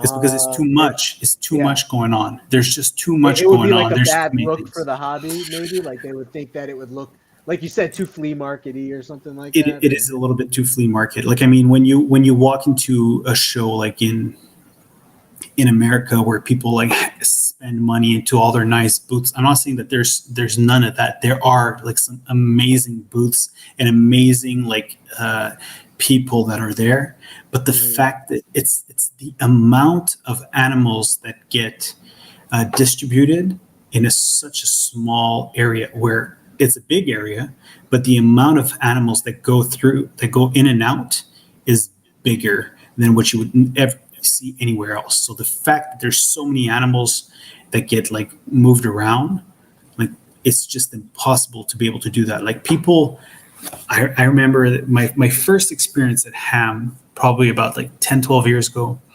I was walking around just as a visitor and I was moving and then I couldn't move. Like I was just stuck. And then there was people that would just like have like these huge bins of like 100 mice that they would go and pick up, like they're just walking around there, like the smell that you could smell, like the animals, the sweat, the heat, the humidity, like it's quite an environment. Like you're not just going to Ham to hang around. You're going to Ham because you have something that you want to do. Either you're doing business or you're buying something for your own animals, or you're going to buy animals or you're going to sell animals. Like there's a purpose of going to ham. You're not going to ham to chill out and learn something. You know, like, I mean, it's different. I'm more of a educating mind to it, but like my best times at ham have always been the people I met at the restaurant, at the bar, afterwards, after the show. You know, so it's like after the show, you're meeting the people, and you're like, okay, you know, we've been through that craziness. Now, let's enjoy a meal. Let's enjoy the time. Let's have a few drinks. Let's share a few stories. And that's where the fun was, more than the actual show itself. Yeah, because there's a lot of big name people that have been in the industry for a while that would gather and at that event, right? Well, you see a lot of breeders from other countries as well, like you were saying, like the Asian country, the European continent, the Americas. Like, would you see breeders from all different from everywhere? From everywhere, yeah, definitely. I had like a lot of my clients that I have, like personally from Asia. I had never met them before I went to ham, but I actually met them in ham. Like, I never went for me to go to Japan. I mean, I can't just go to Japan in 5 days. I'd have to take like 2 weeks. I haven't taken 2 weeks vacation in I don't know how many years. Like, I don't do that. Like, I don't want to take 2 weeks vacation. I have animals to care for, you know. I don't do that. But like, to leave for more than 5 days is out of my mind, right? So like, I don't do that. But ham has given me the opportunity to meet people. Like, I had like product suppliers from Pakistan meet me in ham. I have like people from everywhere that you've met, but through there, because there's a purpose. You're going there because a lot of people are going there, so you're going there to meet people from that point on. And is it is one of the reasons why ham is so popular, of like a culminating point of people meeting? Is it easy then to like take what you buy at ham and then like easily bring it back to your own country or have it shipped back? Or do you still have to go through like, jump through different transportation opportunities to like get it exported in or out of ham, you know? It definitely needs to go through people, you know? So there's people that do it. Again, there's some people, but I mean, I would think that it's already organized. Like, you can't just like walk in and say, I'm going to buy this, I'm going to go there, and that's where it's going to be. Like, maybe if you're already a client, so let's say like Dutch Dragon Import was doing business at ham, and then he would have a client from another country come in, and he's already buying animals, and then he's buying animals from the ham show and then adding them to it, then maybe he would be able to add them. Now, it's a little bit more complicated than that, because there's certain illegalities going on, because one, ham shows in Germany. So then you're from Germany, then you're driving an hour and a half, and now you're in the Netherlands. Then you're driving 2 hours, and then you're in the UK, and then you're driving 4 hours the other way, and then you're in Italy, or in, like, Europe is crazy. Like, if you're in the US and you're driving, you could be driving 18 hours to be in the same country. Yeah. But if you're in Europe and you're driving 18 hours, then you've done like 10 different countries. Right. So like, but 10 different countries have, yes, they're in the European Union, but they have different legalities through all those different either species or the way, like ways of transportation. If it's CITES animals, then it's even more complicated. So like you would have to have like reference papers proving like that these are animals like that are CITES, that you're actually having with an invoice that you would, like from country to country to country. Like it's pretty complicated. But now, one if for anyone watching who doesn't know, DDI or Dutch Dragon Imports has been probably the #1 connection point between like the Netherlands and like European breeders and us, at least here in North America, from my knowledge. I think I reached out to them recently, and they said they're no longer going to be doing ham trades or interactions for people. Is that correct? Or you're friends with the guy, so yeah, that is actually correct, because like, so what happened was that I have done it with him already. Like I've helped him out during like those ham shows, and it gets really, really hectic. Now again, if you're at the ham show, now, and you're the organizer for ham, for example, and you have someone that is just there, just taking animals and then packing them up and going there and distributing it's a little bit like counterproductive than to the actual like show experience of like going around the show, buying your animals and doing that. Now for them, when COVID happened, like all the shows stopped. So they realized that actually the bigger, like, let's say like the bigger percentage of the clients would actually drive down to the Netherlands and bring him the animals directly. So then why go through all that excess and extra work and drama that can be involved doing that, from going like from one country to the other and then everything else, than if people would just do it themselves. So he said, you know what, like, I mean, if people really, really want them, they're going to come to me and they're going to do that. So maybe nowadays it would be harder to be able to, like, if you want to buy just one gecko and have it shipped, it's probably a little bit harder to organize it because there would be more costs related to it. Yeah. But it's still possible, you know? Okay. Yeah, because that's good to know. And I know that DDI, Dutch Dragon Imports, they had that big fire a couple of years back, right? I'm sure you know about that. What was the reasoning behind that? Like, how did that happen? How did they recover from that? Where are they now in the recovery process?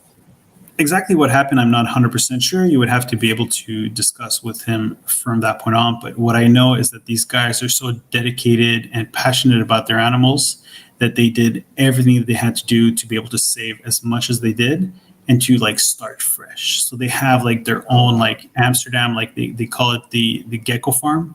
So like they have like their own like they said like, you know what, like they were doing so much distribution. And since they started from scratch, they said, you know what, maybe we should concentrate on our own animals, you know? So they started breeding their animals and doing a lot more of their own thing as well. Then like when you have like so much coming in and out, it's a little bit harder, but they said, you know what, we're going to take that opportunity to be able to like take a few steps back to be able to take 10 steps forward. And they keep the passion, they keep working hard at it. And then they're definitely a good gang of people that do it.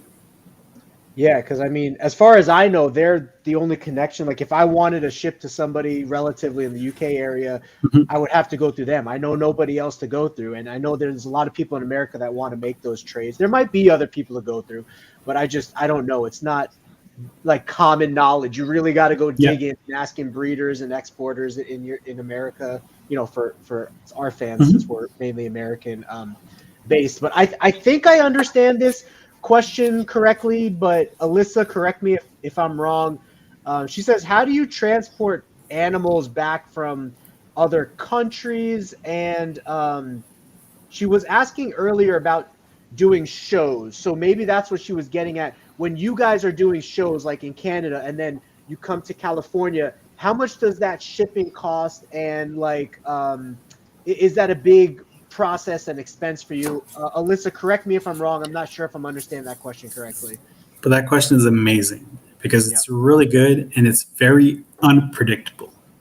So for example, like we have our own, like, because we have a big distribution company, we use like Air Canada's and airlines like all the time. So we definitely have good and special rates to be able to do so. So it helps us as well to have like the cheapest price to ship out.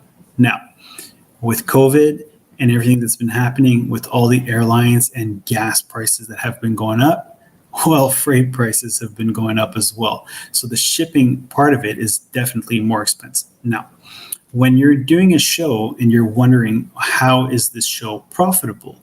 Well, there's definitely different ways of seeing profitability. You have like direct profit, and then you have indirect sales as well that can happen. So like the more, if you have, for example, you're going to a show, you're looking at all your expenses and then your sales, and then you're offsetting them and you're seeing if you're profitable or not. Now, from that point on, so if I'm going to the US, so like for example, we did the Anaheim Reptile Super Show, and then I shipped all my animals. It cost me about $6,000 to get all my animals shipped out there. It was really complicated because there was a lot of issues. there was certain airlines that had some certain like planes that weren't allowed to be able to do so. And from that point on, then you know what, like we decided, well, we still have to do it. So like we were stuck on certain days. It was like 4th of July as well. So like that like eliminated certain days that we were able to ship, because there was a lot of like U.S. Fish and Wildlife like officers that were off during the holidays. So like that made everything a little bit more complicated.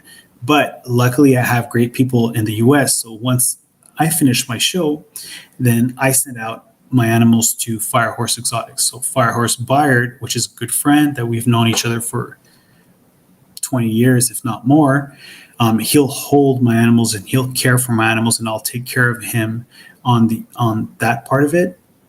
And then basically he'll just ship out the animals wherever I need to the US. So all my animals that I bring to the US, they stay in the US until I finish all my shows. So I don't like just bring them back to Canada and back to the US all the time. Once they get to the US, they stay in the US, and then I just like transport them from shows to shows from that point on. And they're in a proper facility where someone is taking care of them properly as well, which is a little bit crazy. But Right. So basically my original expense is much higher, but then after that it gets absorbed through all the different shows. So the more shows I do, the better it is for that as well. But I ship to the US probably monthly. So like I always add stuff to where it is. So it's like I have like a facility in the US, but it's like a moving facility a little bit, so. That's interesting. Will he ever vend your animals for you? You know what I mean? And yes, yeah. So he will. So like he does local shows, like more in the Florida area. So he has access to my animals and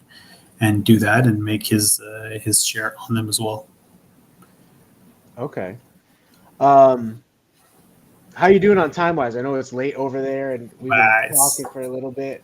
It's all good. I'm going in the woods this weekend, so I'm going to be relaxing. Oh, are you? So I'm not good. So you do get a little bit of vacation time, which is good. Yeah, it's with the kids. So never vacation. Yeah. And I'm sure you know this way more than me, but I'm starting to figure this out now.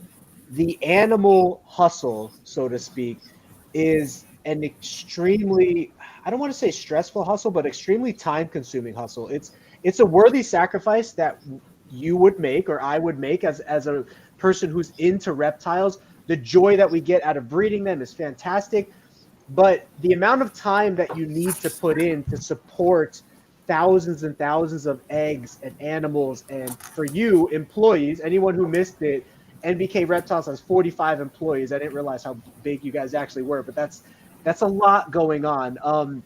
But it's a lot of work to take care of animals, right? Because a normal business might be having like a certain company produce the product, and then a certain company ship the product, and then maybe you, where you're at as the owner of the company, you're focused on just kind of like managing these operations a little. But when you're working with animals, it's really, really hands-on to make sure that like everything gets produced and the quality and all that stuff, and you're invested so much into the projects.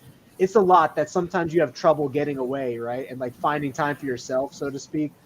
Or do you make time for yourself? Like, have you learned to just be like, okay, I need to make time for myself, for my family, whatever the case is? Like, well, I mean, it's a lifestyle. Yeah, so that's a good way to describe it. It is a lifestyle. And who said life was going to be easy, right? Right.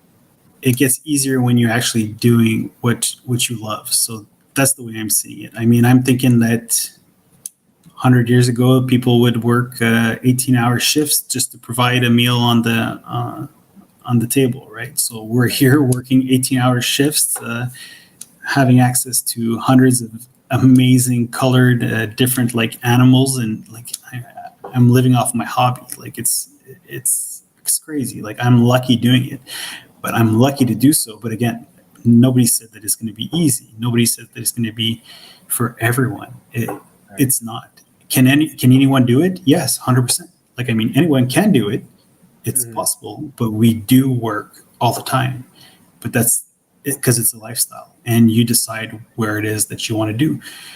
And no, we don't make a huge amount of money, but we don't make no money. We make enough to supply and pay our bills and have and be happy. You know, that's how I live by. You know, like I have a very great life, and it's been great. But I mean, it's ups and downs, 100%. There's hard times. Sometimes you don't understand why you're doing so. You're fighting against politics that don't make no sense.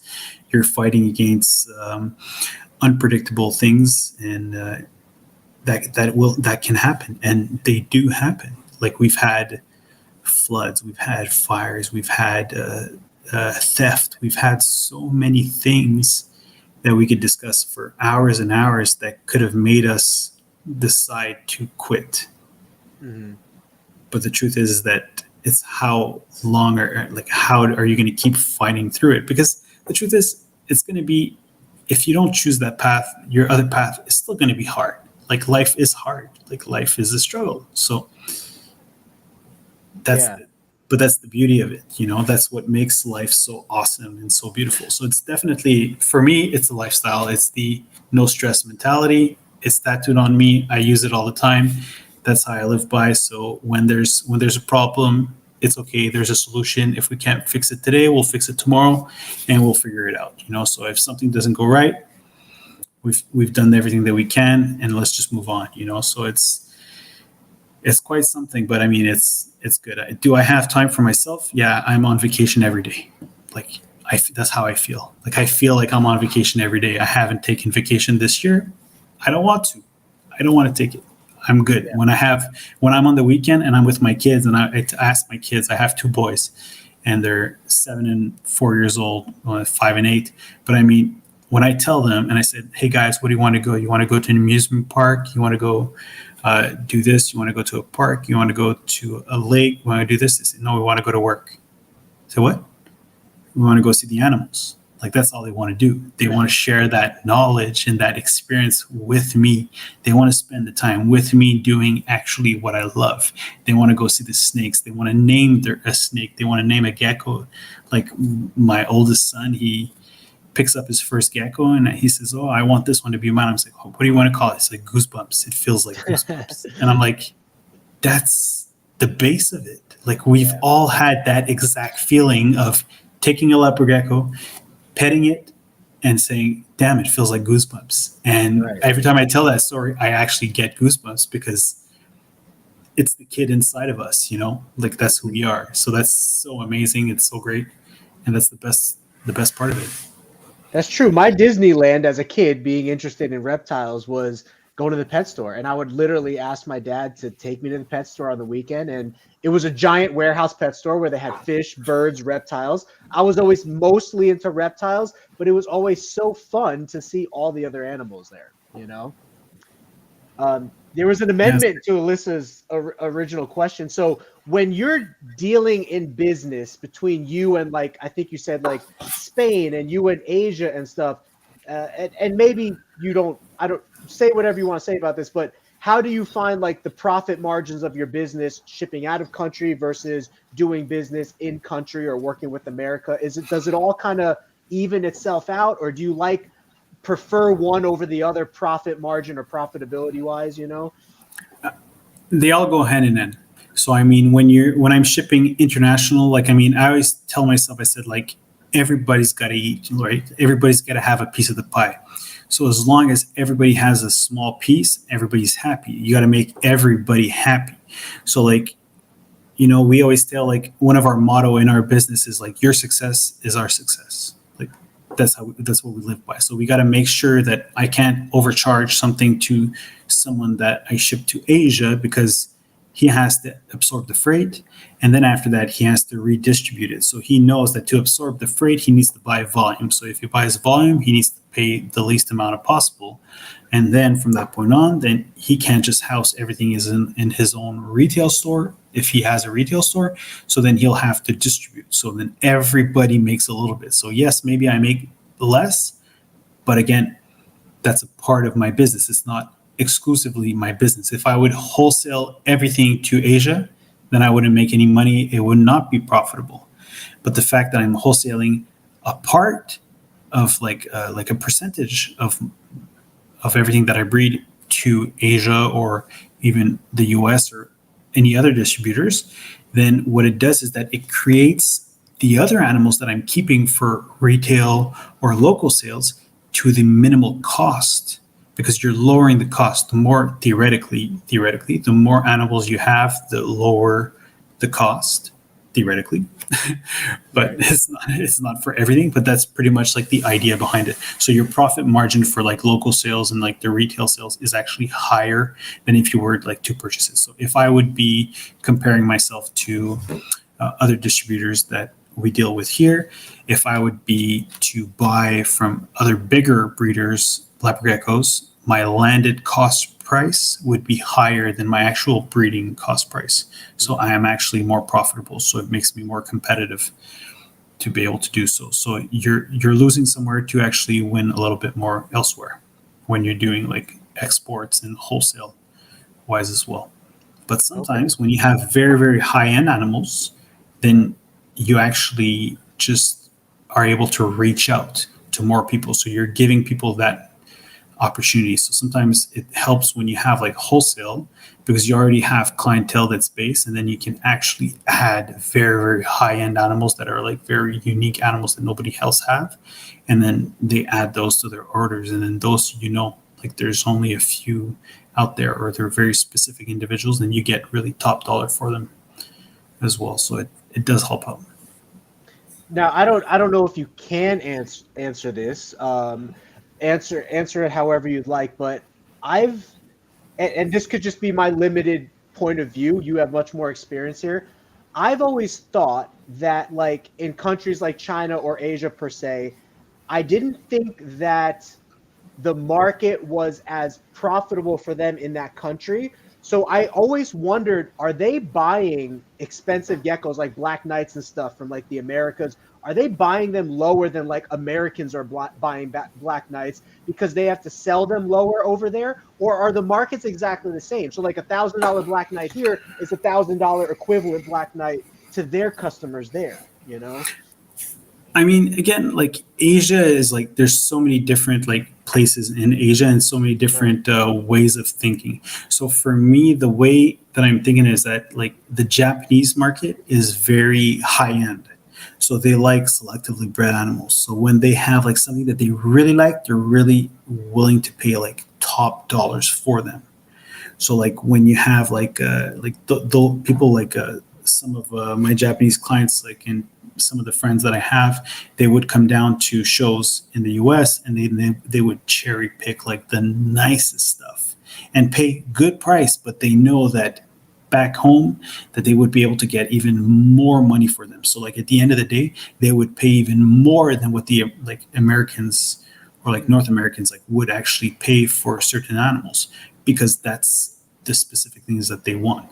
Now, when it comes to like other places, then sometimes like the goal was to pay the cheapest amount because they wanted to get like as much volume as possible, but it has always been crazy. So like back in the days, a lot of people would say, everything that goes to Asia, it never comes back. So it's good because everything that I ship out down there, it never comes back. It's a little bit sad because sometimes you ship out some of the best animals down there that you wish that they would breed and maybe like make some other things that we can actually bring back. It's starting, like we're getting more and more stuff that actually like is coming back. So that's actually like very interesting. Hoping that it's not because their market is saturated, but more because like they are actually producing stuff that people are inquiring about it, but they don't have the same like social media like we have, like access that we have, so it's much different, definitely. Yeah, I always love seeing or trying to observe how the reptile hobby carries on in different countries, and even people posting like wild pictures of like, I've seen some like Pakistan videos on YouTube of like leopard geckos in the wild and stuff. That's super cool. I sometimes I message some of those guys and I'm like, hey, do you have Messenger? I'd love to like talk to you about like getting footage or information from you about like how these animals are living in the wild. Cause to them it's so normal, right? But like to us, an imported leopard gecko, which doesn't happen anymore from Pakistan, legally at least, that's like such a rare thing. You know what I mean? Like with the Fiji iguanas, like we were talking about earlier in the episode. I didn't know you guys could get them there in Canada, because I've always heard here in America, like, don't That even they were worry about it. illegal. Like, yeah, you're not going to get it, so why That's it. focus on it, you know? Yeah, that's crazy.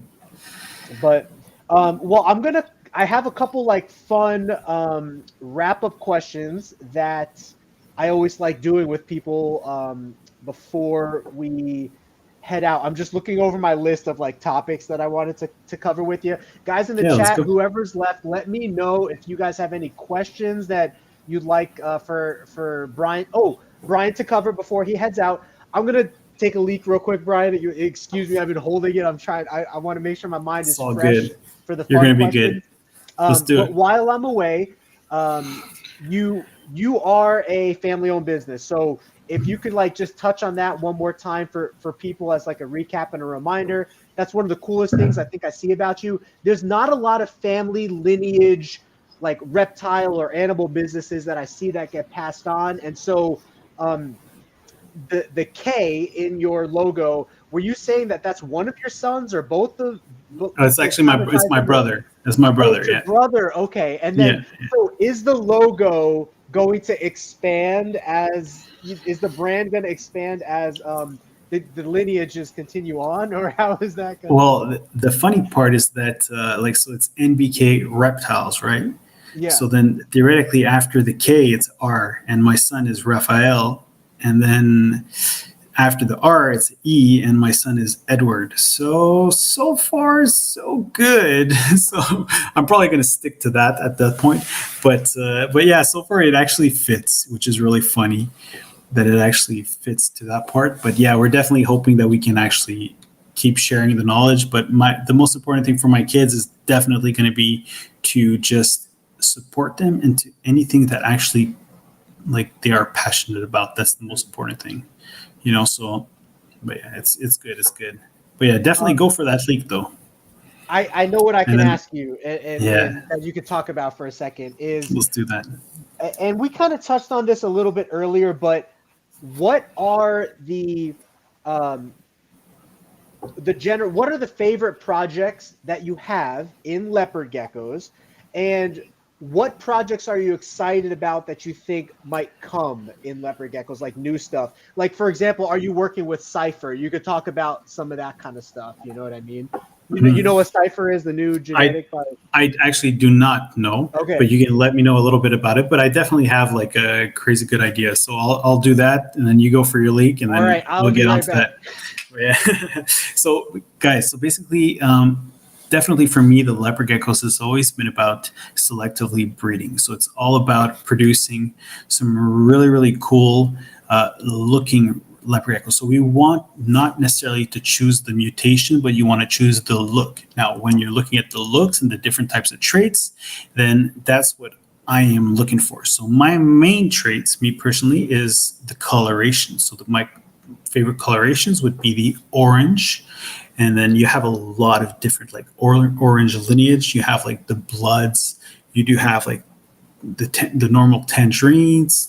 Then you have like tangerines, the tornadoes, and then different like lineages that are there. There's like emeralds that have like a little bit of green to them, which make them like really, really cool. So I like them like that.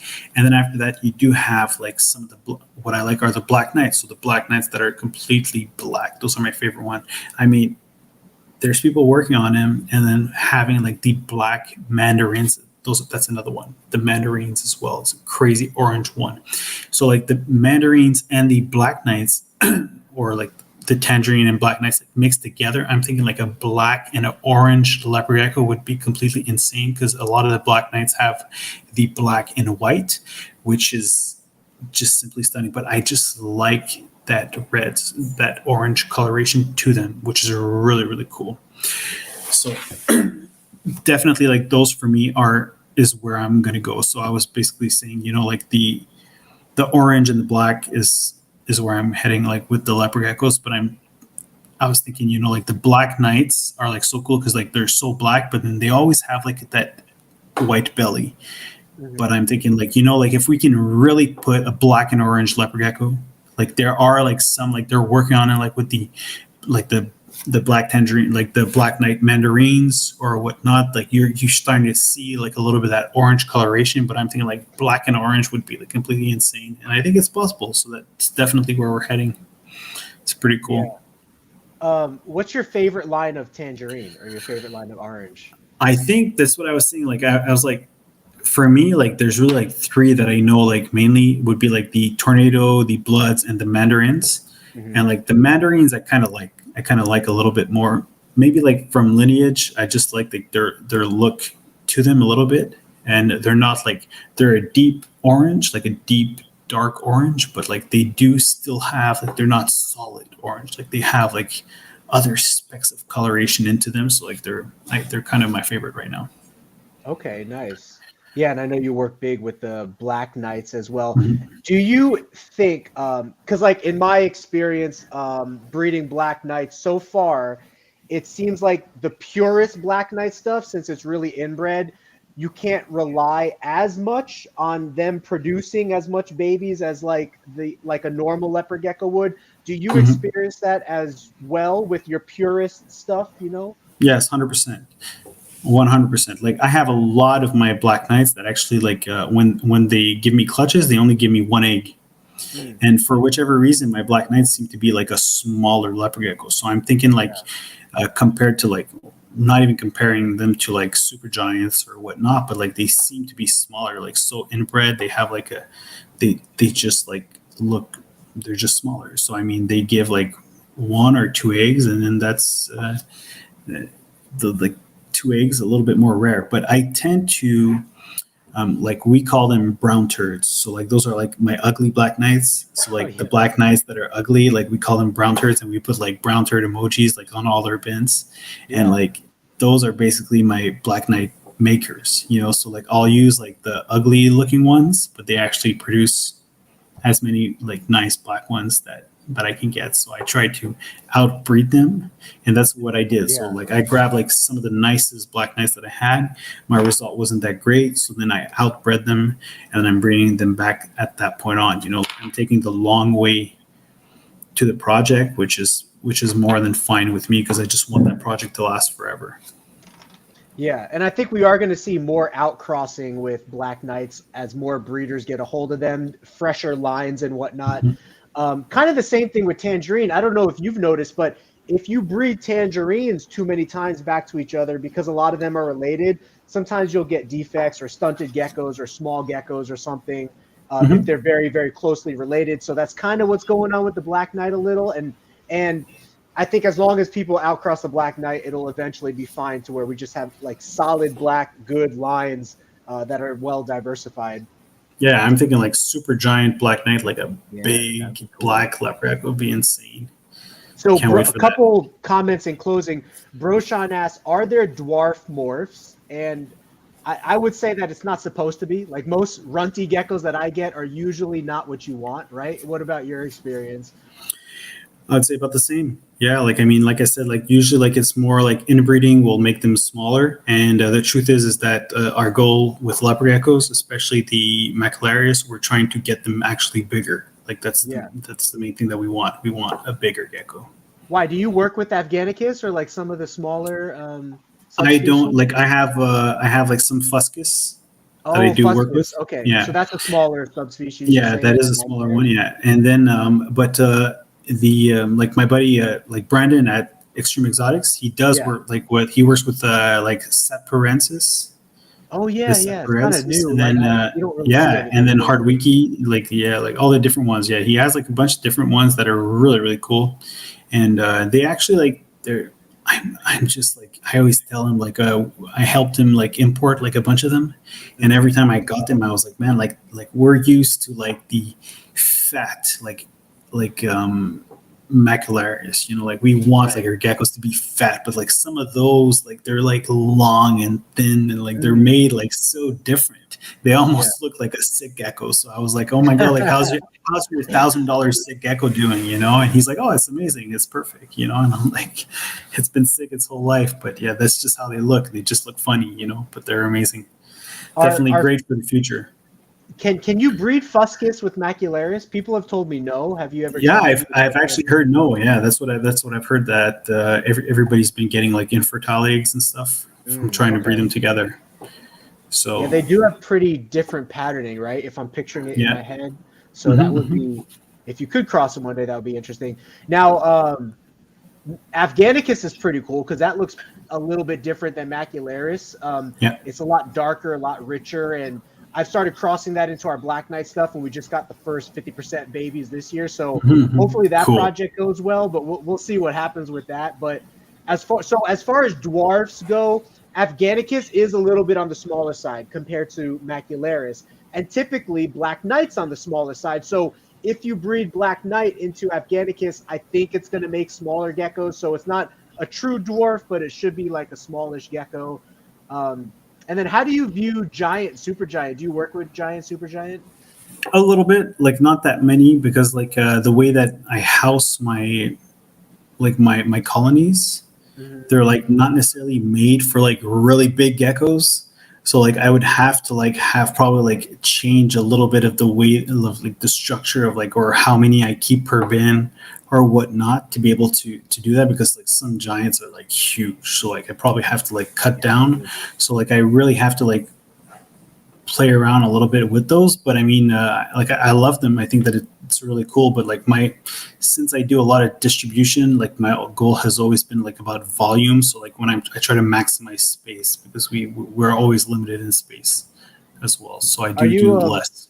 Are you aware of the argument that exists between breeders about what a giant actually is? If it's incomplete dominant, if it's line bred, if it's... Ron Tremper lastly said it's recessive in his last book. So there's still a lot of debate in the leopard gecko breeder world of what it actually is. But do you have a preference, or are you aware of those conversations? No, like I honestly, like the truth is like, I don't, like, I'm not like, I follow genetics. I follow like the process, but honestly, I don't really care. I just like amazing animals. Yeah. So like, the truth is, like, for me, a giant leopard gecko is amazing. Like some of them super giants are like those old school. I remember like those old school Godzillas, and like, I mean, they're just like, they were stunning. They would like just caught me off. They caught me off guard, and I was like, oh my god, I've never seen things like that. And that's just where it is, you know. Like a lot of people, they like to put pen on paper, right? They like to know exactly what it is, and they want to have like all that information down. And I appreciate the work, the knowledge, the research and everything behind it. But me personally, it's not something that I'm actually like, I'm not necessarily good at it. So I'll leave it to people, and then from that point on, then as long as it's positive, there's no drama, then I'm all with it, you know, which usually it's the opposite. And I try to keep everything like no stress. And then I'm not a jealous person. I'm not like, I don't hold any grudges to anybody. So I just hope that we can just build a positive industry, you know? So like from that point on, so if there's too much drama, then I just stay away from it. And then I'll just appreciate like beautiful stuff. Yeah, that's good advice. Good way to do it. Before we get to our fun questions, Broshan also asked, how can I get into breeding? What would be your advice on somebody new that is interested in leopard gecko breeding? Number one, research. So research and check videos from Geeky Gecko Creations. And I'm sure that there's a ton of awesome YouTube videos that he will showcase you guys on like how to actually breed them. I mean, the more research, it's all about research. We are so lucky today to have access to all that information. I mean, we know there's so much information out there. So keep looking into it. Find breeders, get accustomed to like their stock and their inventory, go to shows, talk to people, find your perfect match, and then build slowly. So you want to breed, start slowly. And if you want to do more, then do more. If you're able to handle more, get more. You know, so just as long as you keep a positive vibe and enjoy what you're doing, then you'll just keep wanting more. And that's the truth is there's no such thing as having only one reptile. You either have one or 25. So that's where you build. Like if you have only one reptile and then eventually you get rid of them, that means you had a bad experience and a bad mentor. If you have a good mentor and a good experience, you'll realize that reptiles are awesome and that you have no limit, and then you just get more and more and more, which is so amazing about that industry. Yeah, very true. Deez Gex jumped in a little bit later at the stream here, but says, what's up? What's going on, Deez? We're about to get to our wrap-up questions, so please watch the stream back if you can. And then, yeah, thanks for the shout-out, Brian. I've taken it a personal pleasure of mine over the years to share my experience with leopard geckos. I actually have video of leopard geckos breeding, and I'm talking you through it and explaining what they're doing and different signs to look out for of like an aggressive female or if she doesn't want to breed. So we have a long video list of all of that. And I'm not sure, do you have some educational videos on that kind of stuff as well on your channel, or is it kind of just showing off the facility kind of thing? It's a little bit more showing off. We have been doing it more of, it's been only a year that we've been more creating content and making videos. So right now it's really more about showing things off. And once we get things a little bit more going, then sometimes we'll start diving into specifics and stuff, but we try to keep it very vague. And then from that point on, there's a lot of people out there that love that specific things. So I can leave it up to them. I don't need all the attention. It's perfect. We're just here to all share and build together. So there's so many different people doing it. So just keep at it. There's no secret way, just the more you learn, the more you work, the more success you'll have. Yeah, very true. Try to do that. Try to live by the no stress, because in any hobby, there's going to be stressful people or stressful circumstances. But if you could just remember that you love the animals, find other people that are like-minded that you can enjoy the hobby with, and like you said, try to stay away from the drama and the negativity that exists in any hobby, then you can continue on just fine and kind of find that separation between real life and then social media drama. Because nowadays with social media, it's huge. Everybody's a keyboard warrior, right? They want to 100%. say nasty things about you, all spread nasty words or rumors or whatever the case is. And that can really get to your psyche and yourself. You have to find a way to separate that out and connect to what is real in your life and the circle of influence that you have, like with you going camping this weekend with your kids, instead of focusing on maybe some drama that somebody's trying to start. That's just an example kind of thing, and finding that balance, Yeah, it's good for sure. All right, fun questions time, Brian. Thank you so much for these past 2 hours. It's been awesome getting to know you. I look forward. Your YouTube channel is new. Your Instagram, I don't know how new your Instagram is, right? But go follow him on these platforms, because you're starting to post regularly and more, especially on YouTube and stuff. And you got your buddy DPR. How do you say his name? Antoine or Antoine? Yeah, Antoine. You got your buddy Antoine there. Another part face of the company that's kind of repping the NBK Reptiles regime over there. So it's super cool. Thanks for spending this time and explaining things with us, and just talking about all kinds of topics. Exportation was a big key that I asked about in this topic, because not a lot of people know about it. Not a lot of people do it. And I thought it was a strong point of yours to kind of highlight experience level wise. And I love the family the family business kind of thing. I hope to do that with mine one day as well. So maybe our kids will be interacting with each other down the line. By the way, I'm 34 as well. Are you 1988 then? Or 1988, yes, sir. 1988. Did you know that 1988 is the year of the dragon, by the way, in the Chinese Hell calendar? yeah. It's the only way. So let me find my fun questions here. Okay, so actually, let's save that for a little bit down here. If you could, okay, you have to pick one, okay? What is your favorite species that you currently breed or work with right now at your facility, if you had to pick one? It's a corn snake, 100%. Corn snake, 100%. Yeah. Okay. Now, but I have to be specific, though. It has to be a scaleless corn snake. No scales. Scaleless corn snakes are really cool. Does it also brighten their color a little bit? Because it messes it all up. So it messes the pattern. It messes everything. There's just so much to learn about scaleless corn snakes, which is pretty cool. So because you're basically realizing that there's actually some animals that have coloration, like different coloration, like on scales and on skin. So we have, like, for example, a lavender corn snake, which a lavender corn snake, for people that know it, is a purple snake. So it's a purple snake, but if you remove those scales, the snake is orange. Interesting.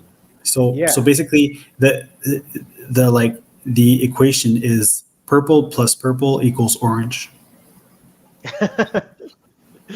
That's super. Yeah, it seems like It there's a doesn't lot make of sense, fun, which is really right, cool. So that's the fun part, you know. So, fun stuff with corn snakes. So okay, so that's your favorite species that you keep and breed, right? yes, 100%. But what would be your number one pick species in the world if like rules and regulations and legalities were taken out of the picture? What would you choose to keep or bring over to your facility and work with? Since I was a kid, there was like back then my dad had like huge like library of all these different like encyclopedias and books and all that. And I had a book that was like all about skinks, you know, and like I would just browse through all those different uh, lizards and snakes and all those different ones. And then this book basically all about like blue tongue skinks. And then I would go through, and then I ended up getting this pine cone double headed skink, which is the shingleback skink that just Yeah. for me was the craziest looking animal that I had ever seen in my life. So I would think that if I would have one animal as a pet and I could never have another like reptile as a pet, it would be a shingleback snakes by far. Shingleback skink. Now, Yeah, have you ever seen sun gazers in the hobby? Are those I legal have. to I import have. or? They there's a lot of things going on. I have seen them I have seen them in Canada. I believe that there were people that had imported them. Um, I would assume legally, as far as I would know. But I mean, I haven't seen them in a long time. But they're a pretty cool species actually. Now, just touching on that topic real quick, when you send animals to the United States, is there a lot of paperwork involved for you guys to like ship to us or? Yeah. So you know, like those memes that say like you know what people think I do for a living, and then you have all Yeah, these yeah. different squares. Well, that's all I do. I do paperwork. I just file Paperwork. up paperwork, and that's what I do, and that's because of exports. There's a lot of Okay. paperwork. Yeah. Yeah, because I was wondering, I was like, they need to make sure that like with the Fiji iguanas per se, you could get them to Canada, but you can't ship them to the U.S. So like, No. I would imagine exporting, which to the United from shipping from Canada to us is still counted as exporting, right? So Yeah. there's like 100%. Yeah. a lot of stuff you got to go through, to say the Well, least. Okay. basically, so you want to be simple. Let's just go for a ball python. You want to ship out a ball python to the Yeah. U.S. The number one thing you got to do is you got to make sure that you get a export CITES paperwork. So you got to contact the CITES office, and then they're gonna give you like a CITES paperwork where it'll allow you to ship out the certain amount of ball pythons to the U.S. Now, from that point on, in the U.S. The person in the U.S. needs to have a importation license. So you need an import-export license to be able to do that. So you can acquire that at the probably like any like government like office that you can do that. And then you need to get a U.S. Fish and Wildlife like inspection. Probably the best thing to do is to get a broker to broker like all these things. And there's a bunch of different brokers, so like different hubs, because you need a U.S. Fish and Wildlife like an import hub. And then from that point on, then if you have like some brokers, then they'll help with the paperwork and be able to do that. So brokers, you pay more, but they definitely make everything easier, especially in the US. Yeah, it sounds like a lot of headache. Yeah, it is. But So what about food? Do you have a favorite type of food that you like to eat? I'm a pretty big guy, but if you ask me anytime what I want to eat, it's always about a salad. So it's a vegetable salad, cucumber, tomatoes, avocados. Like that's my go-to. Like I want to make a meal, I just cut up some vegetables and eat them up, and I love them. Like I can't live without that. Fresh fruits, fresh vegetables. That's what I go to. Okay. What about least favorite food? Like, is there something that you just won't eat? You just don't like it that maybe other people do, like pizza or something? Least favorite food is good. It's a good one. I would think Or like like genre of it's, food, like if there is a genre of food that particularly like. it's very. It's a good one. Honestly, I don't think there would be anything. You're not too picky, then it sounds like. I am not picky. I always tell myself, I said, if it's the last meal, I gotta eat it. Yeah. If I need to eat worms, I'll eat worms. I have no problems with that. I looked at my mealworms the other day, and I was like, these things look pretty fat and juicy. And like, I'm trying to go on a diet nowadays, and I'm like, I could probably get a lot leaner if I'm eating mealworms than what the stuff I'm eating. But so the best thing to cook mealworms is you basically boil them. So the number one thing you do is here. I'll give you the recipe. Number one recipe.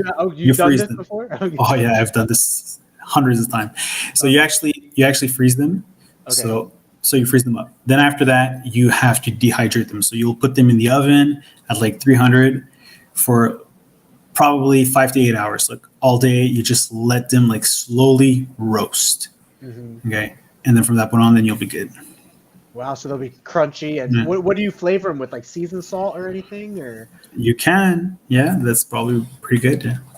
Now, does it maintain its nutrients when you're 100%. Dehydrating them in the oven? That's the beauty of the dehydration, yeah. Because like, what tastes bitter like about a mealworm is the actual like the fluid. So the fluid is the part that you actually that doesn't taste good. It tastes like it would taste like the same thing that if you would just bite into like a rot potato, like it just. Oh, okay. Don't taste too I didn't know that. I didn't know that the mealworms had that bitter taste naturally. What about TVs or movies? You gotta go.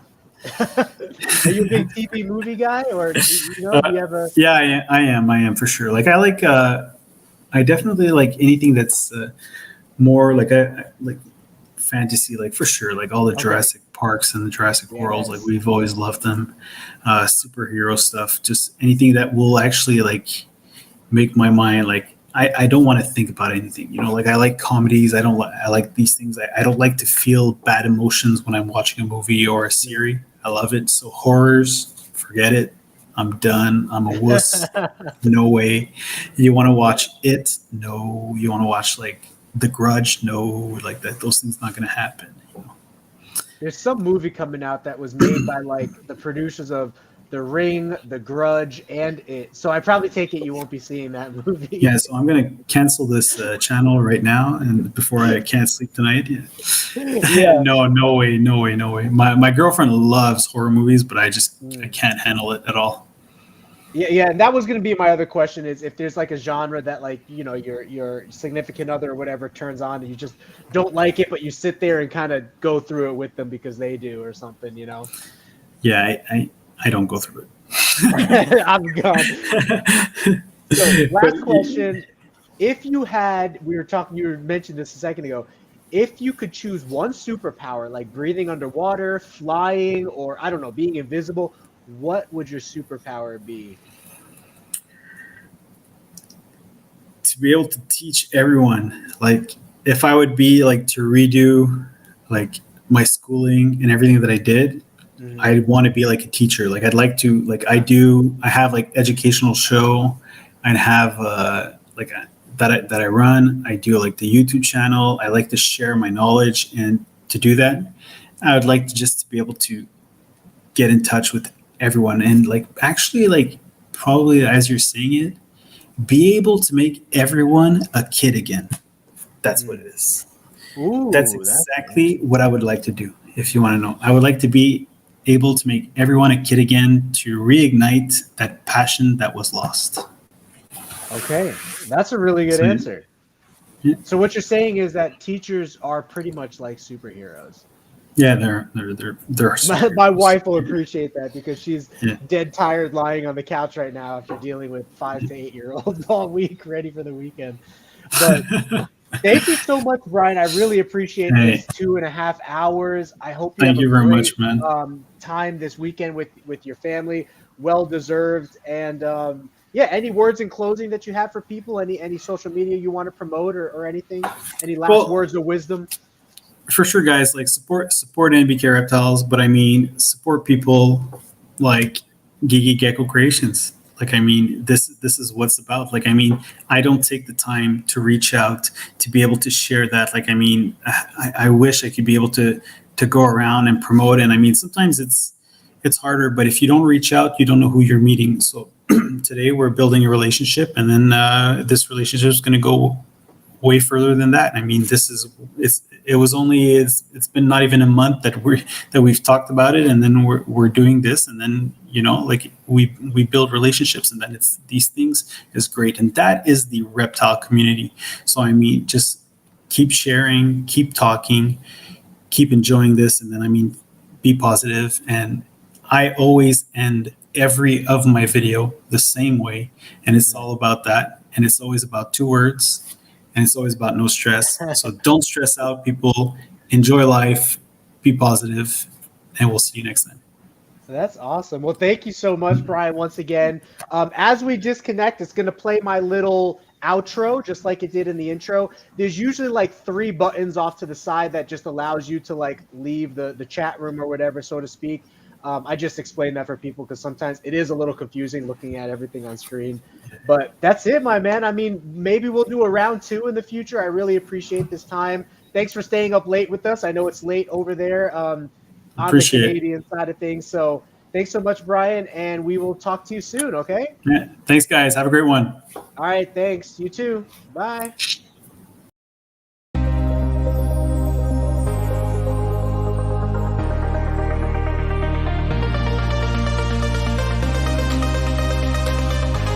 Selling in the billions each year, Rainbow Mealworms is your one-stop shop for all your insect needs. Their quality feeders and A-plus customer service keep me coming back to support the health and growth of all of our animals. Visit them today at rainbowmealworms.net